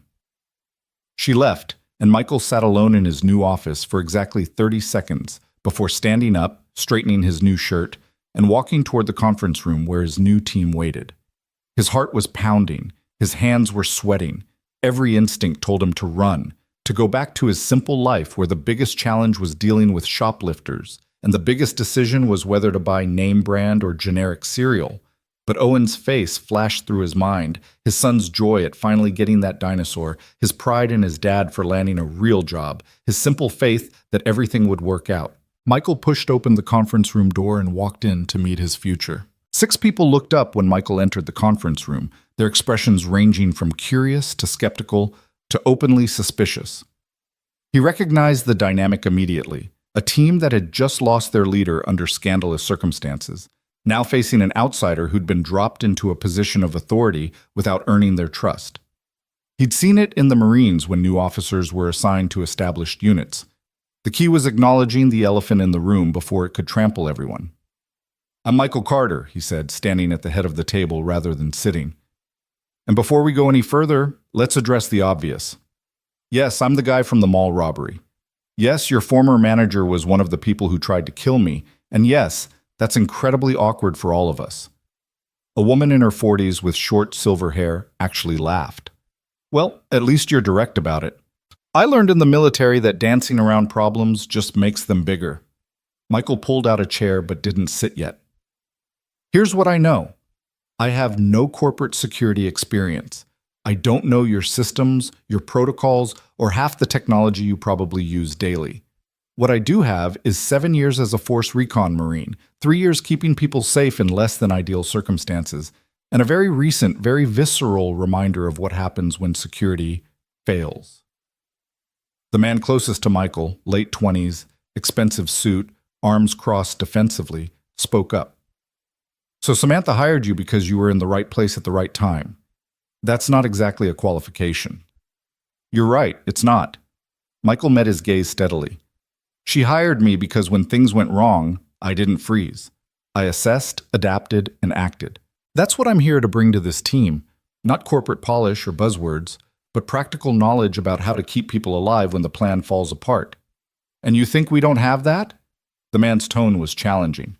I think you have expertise I don't. I think you know this company, this industry, these systems better than I ever will. And I think if we're going to make this work, we need to respect what each person brings to the table. Michael finally sat down, keeping his posture open and non-threatening. So how about we start over? Tell me who you are and what you do. Help me understand what I'm walking into. The silver-haired woman went first. Rachel Winters. I've been with the company for 8 years, focused on digital security infrastructure, access controls, badge systems, surveillance integration. I work with IT to make sure our physical and digital security talk to each other. She paused. Marcus was my supervisor. I recommended him for the position. The guilt in her voice was unmistakable. Michael understood immediately why she might be the most resistant to his presence. He was a living reminder of her mistaken judgment. Did he give you any reason to doubt him before the robbery? Michael asked.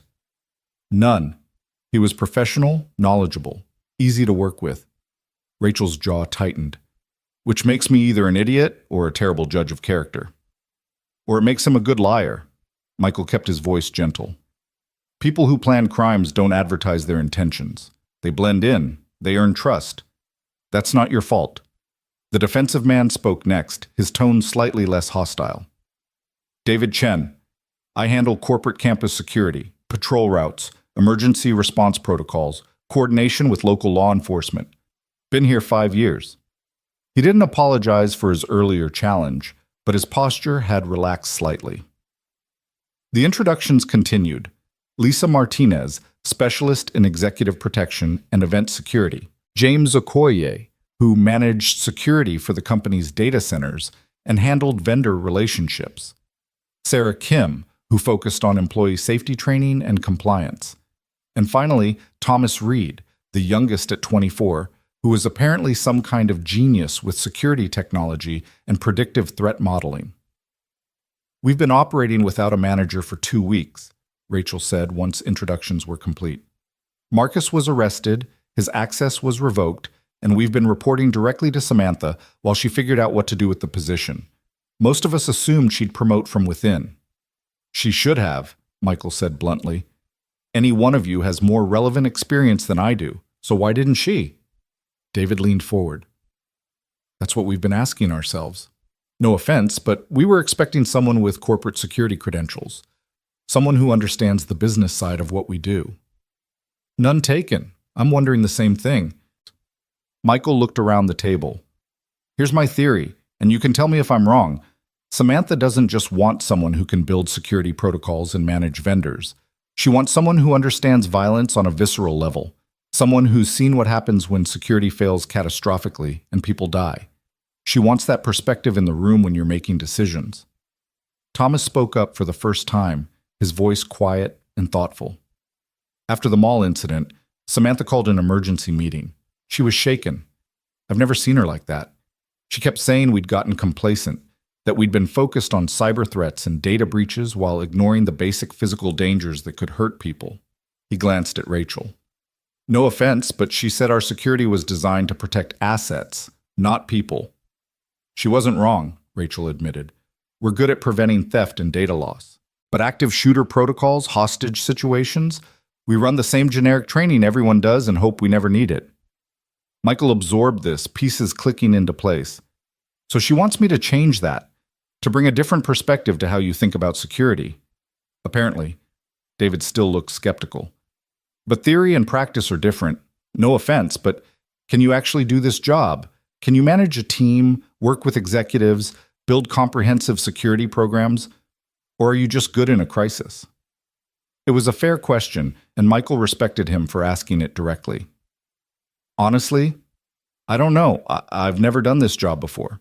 But I've led Marines in combat, which means I know how to assess threats, make decisions under pressure, and keep people alive when everything goes wrong.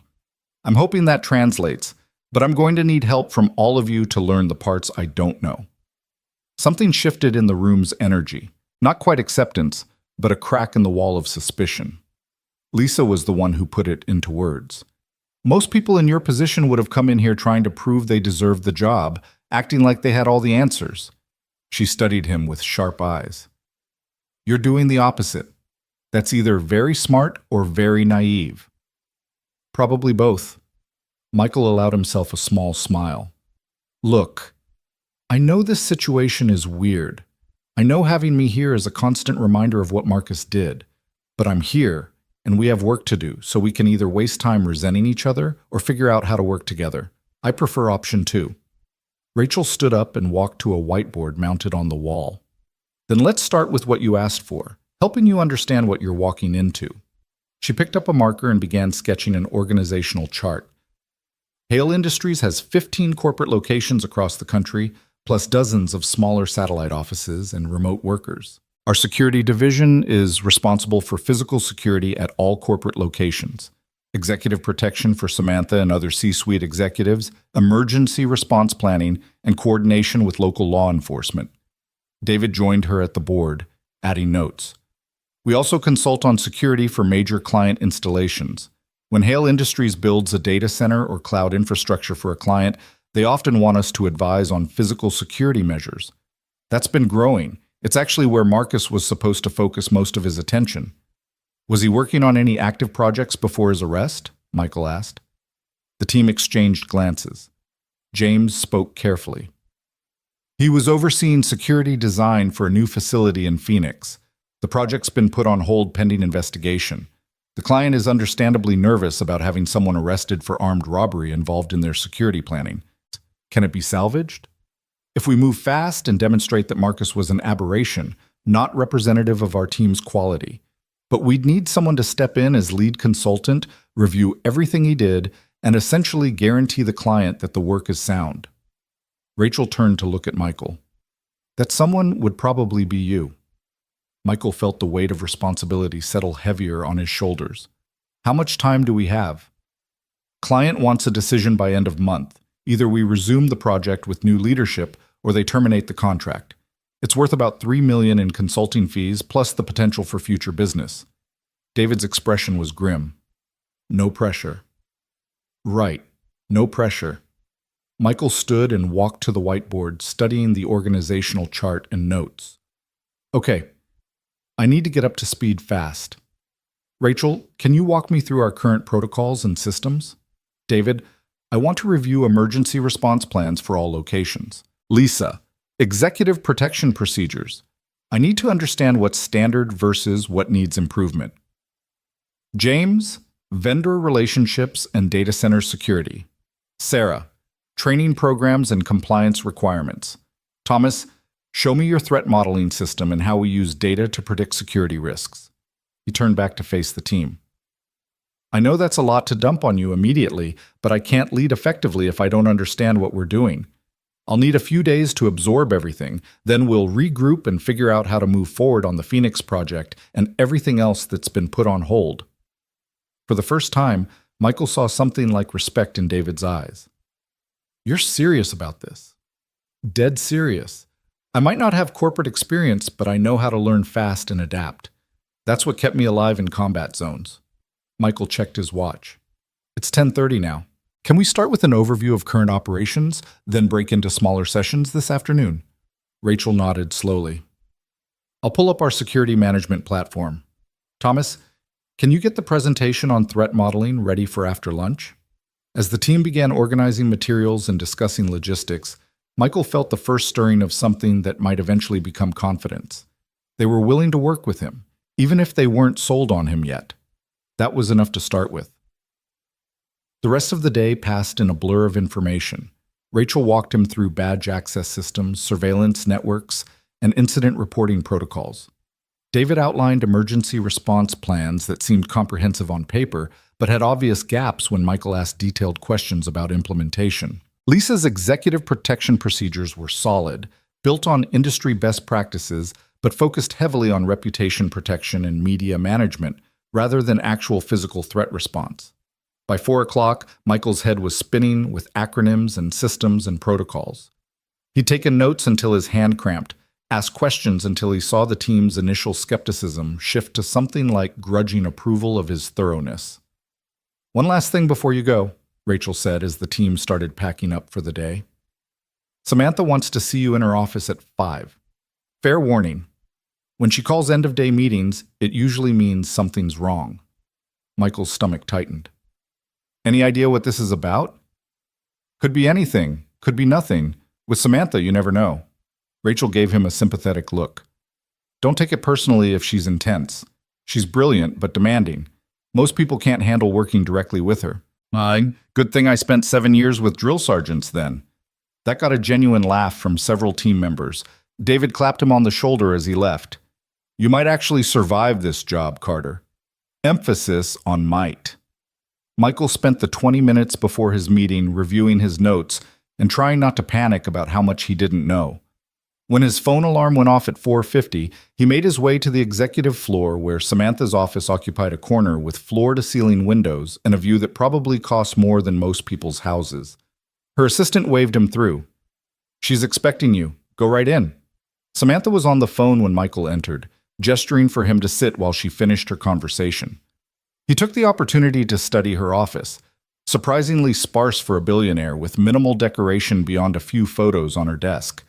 Michael could make out a young boy who must be her son Marcus, smiling gap-toothed at the camera. "Sorry about that." Samantha hung up and turned her full attention to Michael. "How was your first day? Did the team eat you alive?" They were professional, skeptical, but professional. Michael settled into the chair across from her desk. "Rachel seems to blame herself for recommending Marcus. David doesn't trust that I can do the job. The others are reserving judgment." "That sounds about right." Samantha pulled up something on her computer screen, frowned, then closed it. "Detective Morrison called me again this afternoon. She wanted to know if I'd offered you employment before or after the robbery." Michael's blood ran cold. "What did you tell her?" "The truth. That I offered you the job last week after our coffee meeting because you have skills this company needs." She didn't like that answer. "She thinks you're paying me off, buying my silence or loyalty or whatever." "Obviously." Samantha's voice was tight with frustration. "She also informed me that Marcus Webb is claiming he acted alone, that his sister had no knowledge of his plans, and that his employment here was coincidental, which should clear me of suspicion, except Morrison seems convinced I'm lying about not knowing who Amanda Webb was when I hired her." "Are there records, emails, interview notes, anything that proves you didn't know?" "Of course, I have a paper trail a mile long showing standard hiring procedures, but Morrison keeps implying that the paper trail could be fabricated, that someone with my resources could create false documentation." Samantha leaned back in her chair, exhausted. "I can't win. If I cooperate, I look guilty of something. If I lawyer up and refuse to answer questions, I look like I'm hiding something." Michael thought about his own conversations with Morrison, about how the detective had tried to make innocent actions look suspicious through implication and suggestion. "She's fishing. She doesn't have actual evidence of wrongdoing, so she's hoping to pressure someone into making a mistake or contradicting themselves." "I know. My lawyers explain that, but knowing it doesn't make it less stressful." Samantha rubbed her temples. "And now you're caught in the middle of it. I'm sorry, Michael. I knew this might complicate things for you, but I didn't realize Morrison would be this aggressive about pursuing a theory with no evidence." "It's not your fault. Morrison is doing her job. Even if her theory is wrong, she has to investigate it thoroughly." Michael paused. "For what it's worth, spending today with your team made me more certain that you're telling the truth. They're professionals. They take security seriously.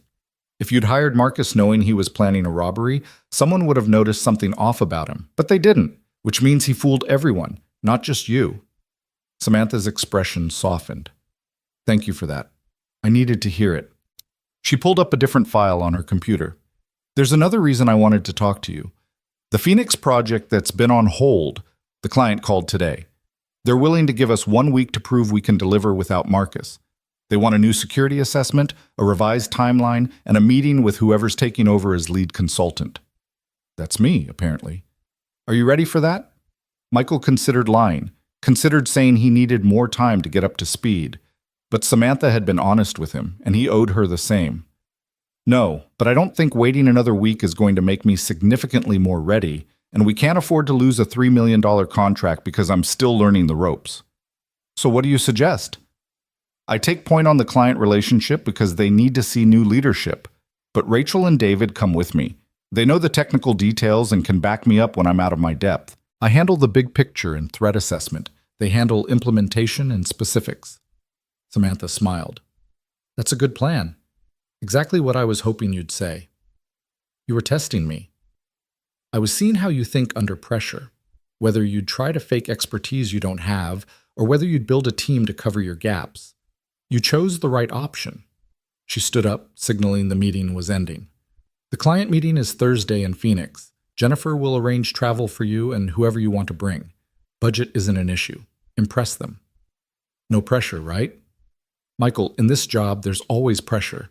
The question is whether you use it to sharpen your focus or let it crush you." Samantha walked him to the door. "Get some rest, spend time with Owen, and don't overthink things. You're here because you can do this job. I just need you to believe it too." Michael left her office with his head spinning. 4 days. He had 4 days to prepare for a meeting that could make or break his credibility with both the client and his new team. 4 days to prove he deserved this position and wasn't just a charity case Samantha had hired out of guilt. He drove home through rush hour traffic, his mind already working through what he'd need to review, who he'd need to talk to, how he'd need to prepare. When he pulled into his apartment parking lot, Owen was sitting on the front steps with Mrs. Chen, both of them waving enthusiastically. "How was it?" Owen ran up as Michael got out of the car. "Was it cool? Did you have your own office? Did anyone try to rob the place?" Michael laughed and scooped his son up despite his bad shoulder protesting. "It was good. A little overwhelming, but good. And yes, I have my own office with a view of the whole city. Can I see it sometime? We'll figure something out." Michael set Owen down and turned to Mrs. Chen. "Thank you for watching him." "Anytime. He's been talking about your new job all afternoon." She smiled warmly. "I'm proud of you, Michael. Your wife would be proud too." The unexpected mention of Sarah hit harder than Michael anticipated. He'd been so focused on surviving and providing for Owen that he'd barely thought about what she would think of all this. Would she be proud? Or would she think he was crazy for getting involved with a billionaire's drama and taking a job he wasn't qualified for? "Thank you, Mrs. Chen. That means a lot." After she left, Michael and Owen heated up leftover pizza and sat at their small kitchen table while Owen peppered him with questions about the new job. Michael answered what he could, editing out the parts about police investigations and suspicious robberies and conspiracy theories. "So the lady from the mall is your boss now?" Owen asked around a mouthful of pizza. "Technically, yes, but I don't work directly with her most of the time. I work with a team of other security people." "Are they nice?" Michael thought about David's skepticism, Rachel's guilt, and the team's collective uncertainty about his presence. "They're professional. We're still figuring out how to work together. Like when I had to do a group project with Tyler and Emma and we didn't know each other yet." Exactly like that. Owen considered this wisdom while chewing.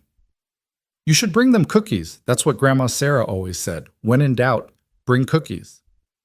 "Your grandmother was a smart woman." Michael smiled at the memory of his mother-in-law's solution to every social situation. "Maybe I will." They spent the evening in comfortable routine, homework, bath time, reading stories before bed.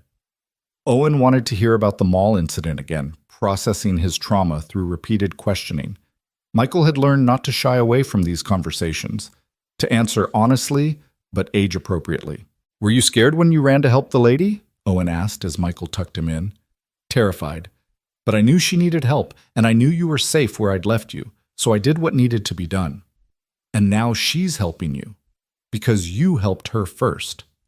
"I guess so." "That's called karma. We learned about it in social studies.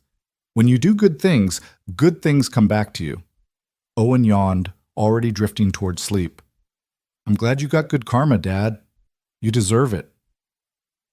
Michael sat with that thought long after Owen fell asleep. Karma, cosmic justice, cause and effect, whatever you called it, the chain of events that started with a split-second decision in a mall had led him here. To a job that terrified him, a situation that could blow up in his face, and possibilities he'd never dared to imagine. The next 3 days were a crash course in corporate security consulting. Michael arrived at the office by 7 each morning and stayed until 6 each evening, absorbing everything his team could teach him. Rachel walked him through the Phoenix Project's history, explaining the client's concerns and the security challenges of their facility. David coached him on professional presentation skills and client management. Thomas built him a crash course on threat modeling and risk assessment. By Wednesday night, Michael felt moderately prepared for Thursday's meeting. Not confident, but prepared. He'd reviewed every document twice, practiced his presentation until he could deliver it without notes, and coordinated with Rachel and David on who would handle which questions. "You're going to do fine," Rachel said as they wrapped up their final prep session. "Stop overthinking it. You know the material, you understand the client's concerns, and you've got good instincts. Trust yourself." "Easy for you to say. You're not the one who's going to tank a $3 million contract if you screw up." "If you screw up, we all screw up. We're a team, remember?" She gave him a look that was almost maternal. "Michael, I was wrong about you.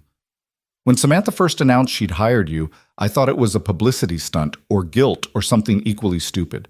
But watching you this week, the way you listen, the way you ask the right questions, the way you actually care about getting it right, I get it now. You belong here. The words hit harder than Michael expected.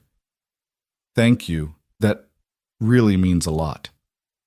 Don't make me regret saying it by choking tomorrow. But she was smiling as she left. Michael stayed late, reviewing the presentation one more time. When his phone rang at 8:30, he almost didn't answer, until he saw it was Samantha.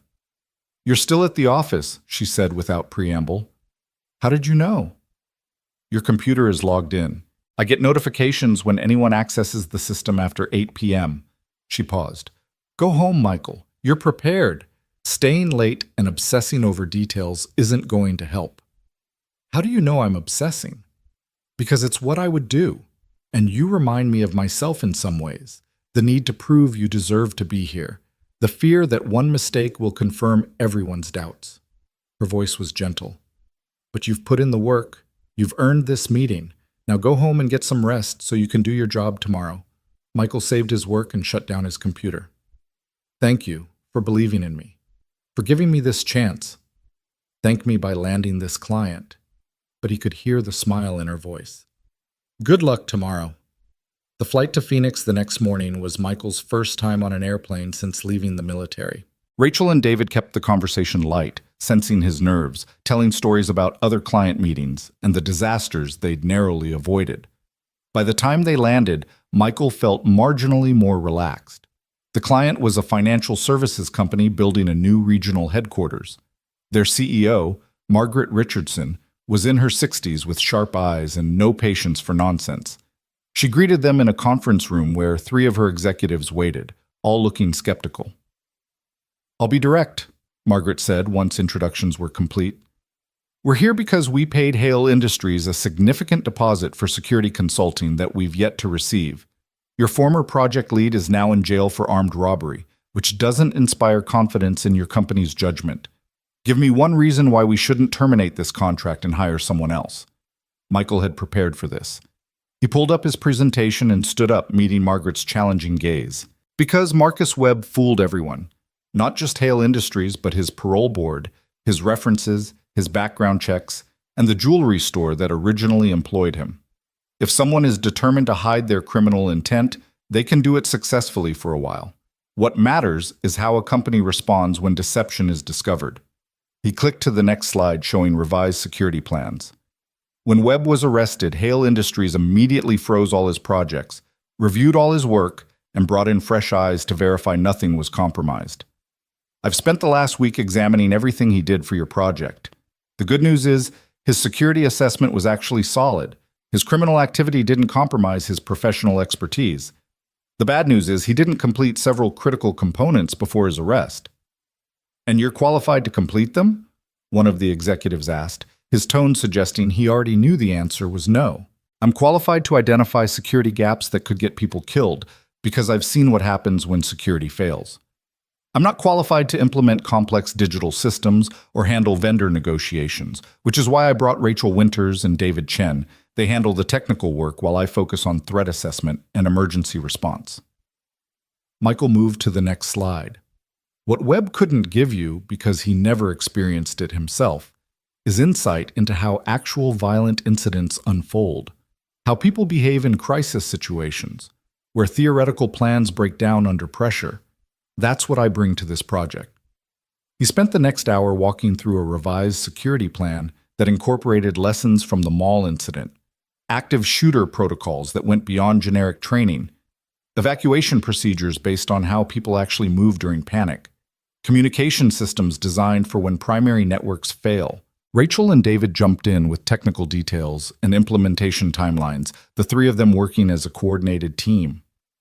When Michael finished, Margaret was quiet for a long moment. "You've clearly done your homework, but I'm curious about something. Why take this job? You're famous now. You could write a book, do speaking tours, capitalize on your hero status. Instead, you're here trying to salvage a security consulting contract. Why?" Michael hadn't expected that question, but he answered honestly. "Because being called a hero for 30 seconds of action doesn't pay my son's school fees or put food on the table. Because I spent 3 years in a job that wasted my training and experience, and this is the first opportunity I've had to use my skills for something meaningful. And because Samantha Hale took a chance on me when everyone else would have looked at my resume and passed. I owe it to her and to myself to prove I can do this job. Margaret smiled for the first time. That's the right answer, the honest one. She looked at her executives, some silent communication passing between them. We'll give you a chance. Conditional approval to resume the project with progress reviews every 2 weeks. Miss a deadline or deliver substandard work, and we terminate immediately. Fair? More than fair. Michael felt relief wash through him. Thank you. We won't let you down. After the meeting, as they waited for their flight back home, Rachel bought Michael a beer at the airport bar. That was impressive, she said, clinking her bottle against his. The way you handled Margaret's skepticism, the way you acknowledged gaps in your knowledge without apologizing for them, you might actually be good at this job. Might? Give it a few more weeks. I'm not ready to fully commit to that assessment yet. But she was grinning. David joined them, looking more relaxed than Michael had ever seen him. I'll admit it. I was wrong about you.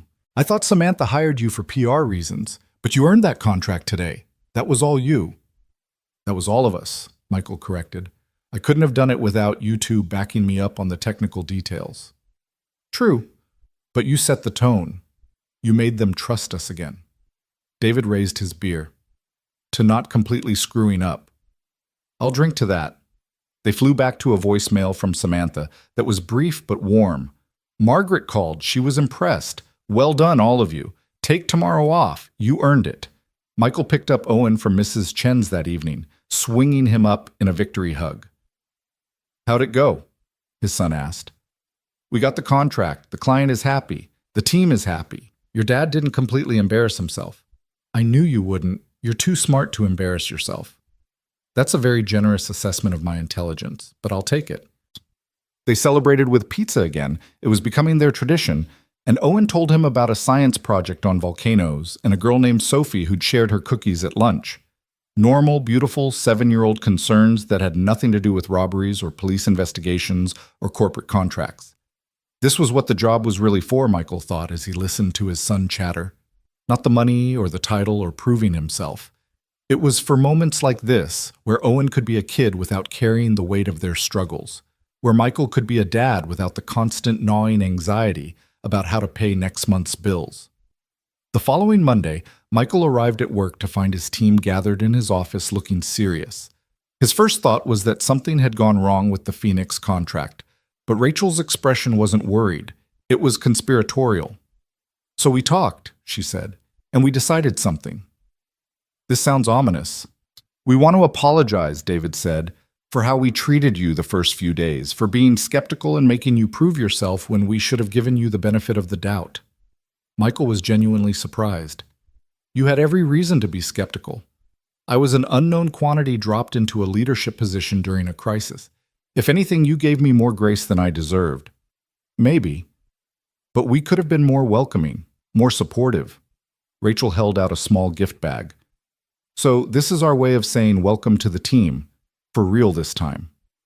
Inside was a coffee mug that read, World's Okayest Security Consultant, and a frame containing a mock certificate declaring him officially not the worst manager we've ever had. Michael laughed until his eyes watered. This is perfect, thank you. There's a card too, Lisa added, smiling.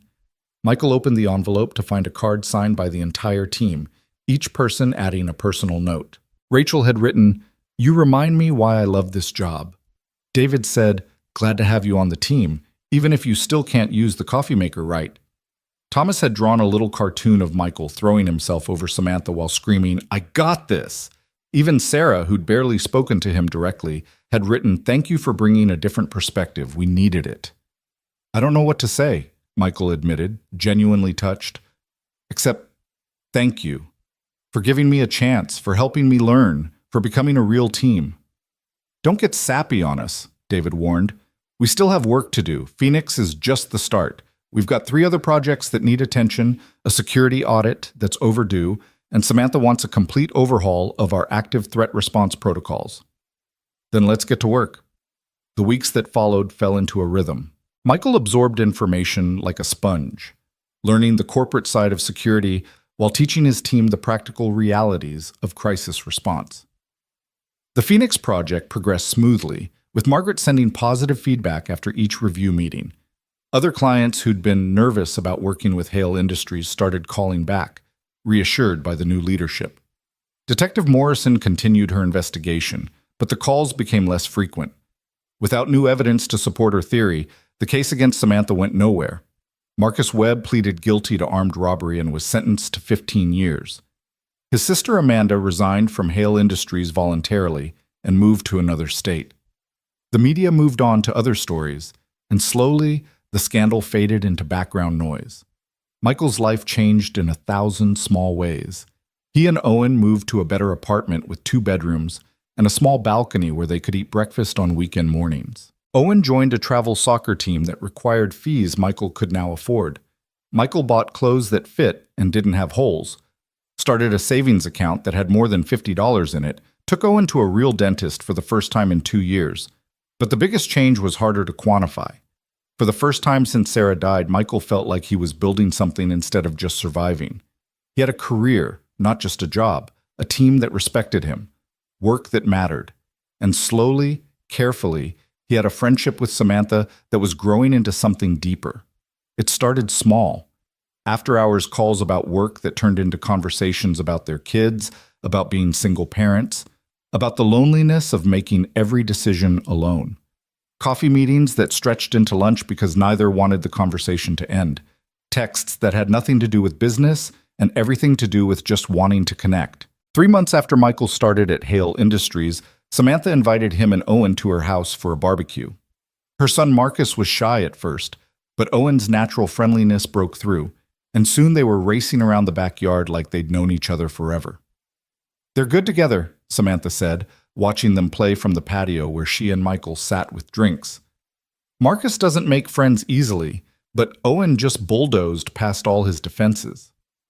That's his superpower. Social anxiety doesn't exist in Owen's world.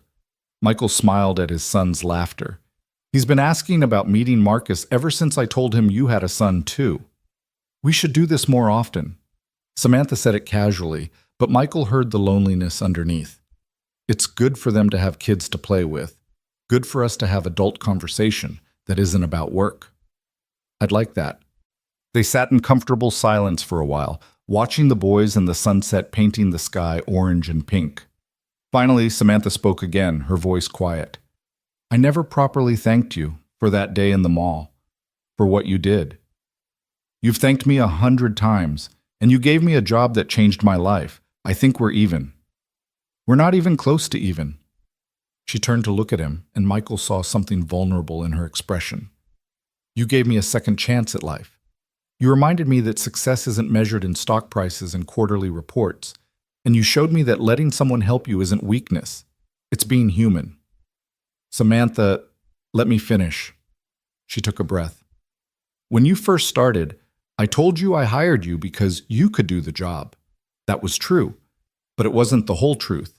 I also hired you because you were the only person in that whole terrible experience who didn't want something from me. You didn't want money or fame or a favor or a jeskas. You just wanted to make sure Owen was safe and that you'd done the right thing. In a world where everyone has an angle, that was refreshing." Michael's chest felt tight. "I'm still that person.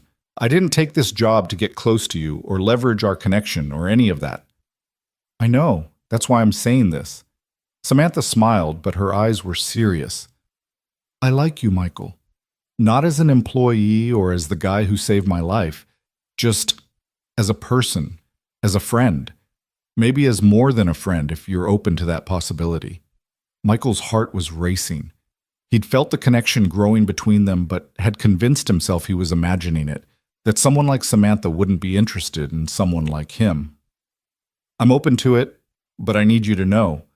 I'm still figuring out how to be a person again after Sarah died. I'm still learning how to be something other than just Owen's dad. I might be terrible at this. Then we'll be terrible at it together." Samantha reached over and took his hand. No pressure, no expectations, Just two people who've been through hell and came out the other side wanting to see where this goes. Michael squeezed her hand, feeling the warmth of her skin against his. I can work with that. Owen ran up at that moment, breathless and excited. Dad, Marcus has a telescope. Can we stay until it gets dark and look at the stars? Michael glanced at Samantha, who nodded. Yeah, buddy, we can stay. As the evening darkened and the boys set up the telescope, Michael sat on Samantha's patio holding her hand and felt something shift in his chest. For 3 years he'd been surviving, pushing through each day with grim determination. But this, sitting here with a woman who understood him, watching his son laugh and make friends, feeling the possibility of something new beginning, this was living. It had started with chaos, with gunshots and broken glass and split-second decisions made in terror. But somehow, impossibly, it had led here, to a second chance for both of them, to the reminder that even in the darkest moments, humans could choose to protect each other, to help each other, to build something beautiful from the wreckage. Michael looked at Samantha, at the woman he'd thrown himself over without thinking, and saw her looking back at him with the same wonder. Two people who'd faced death and decided to choose life, together. Thank you, he said quietly. For what? For seeing me. For believing in me. For giving me a chance to be more than I thought I could be. Samantha leaned over and kissed his cheek, gentle and brief. Thank you for reminding me what courage looks like. For showing me that heroism isn't about grand gestures. It's about choosing to help when you could choose to walk away. From the telescope, Owen called out that he'd found Jupiter. Michael and Samantha stood up together, still holding hands, and walked over to look at the distant planet through the lens. And as he stared at the cosmos with his son beside him and Samantha's hand in his, Michael Carter finally believed what his son had told him months ago. Good things do come back to you. Not because the universe keeps score, but because one moment of choosing kindness over fear could change everything. For everyone. And sometimes, if you were very lucky, it could lead you home to a place you never knew you were searching for.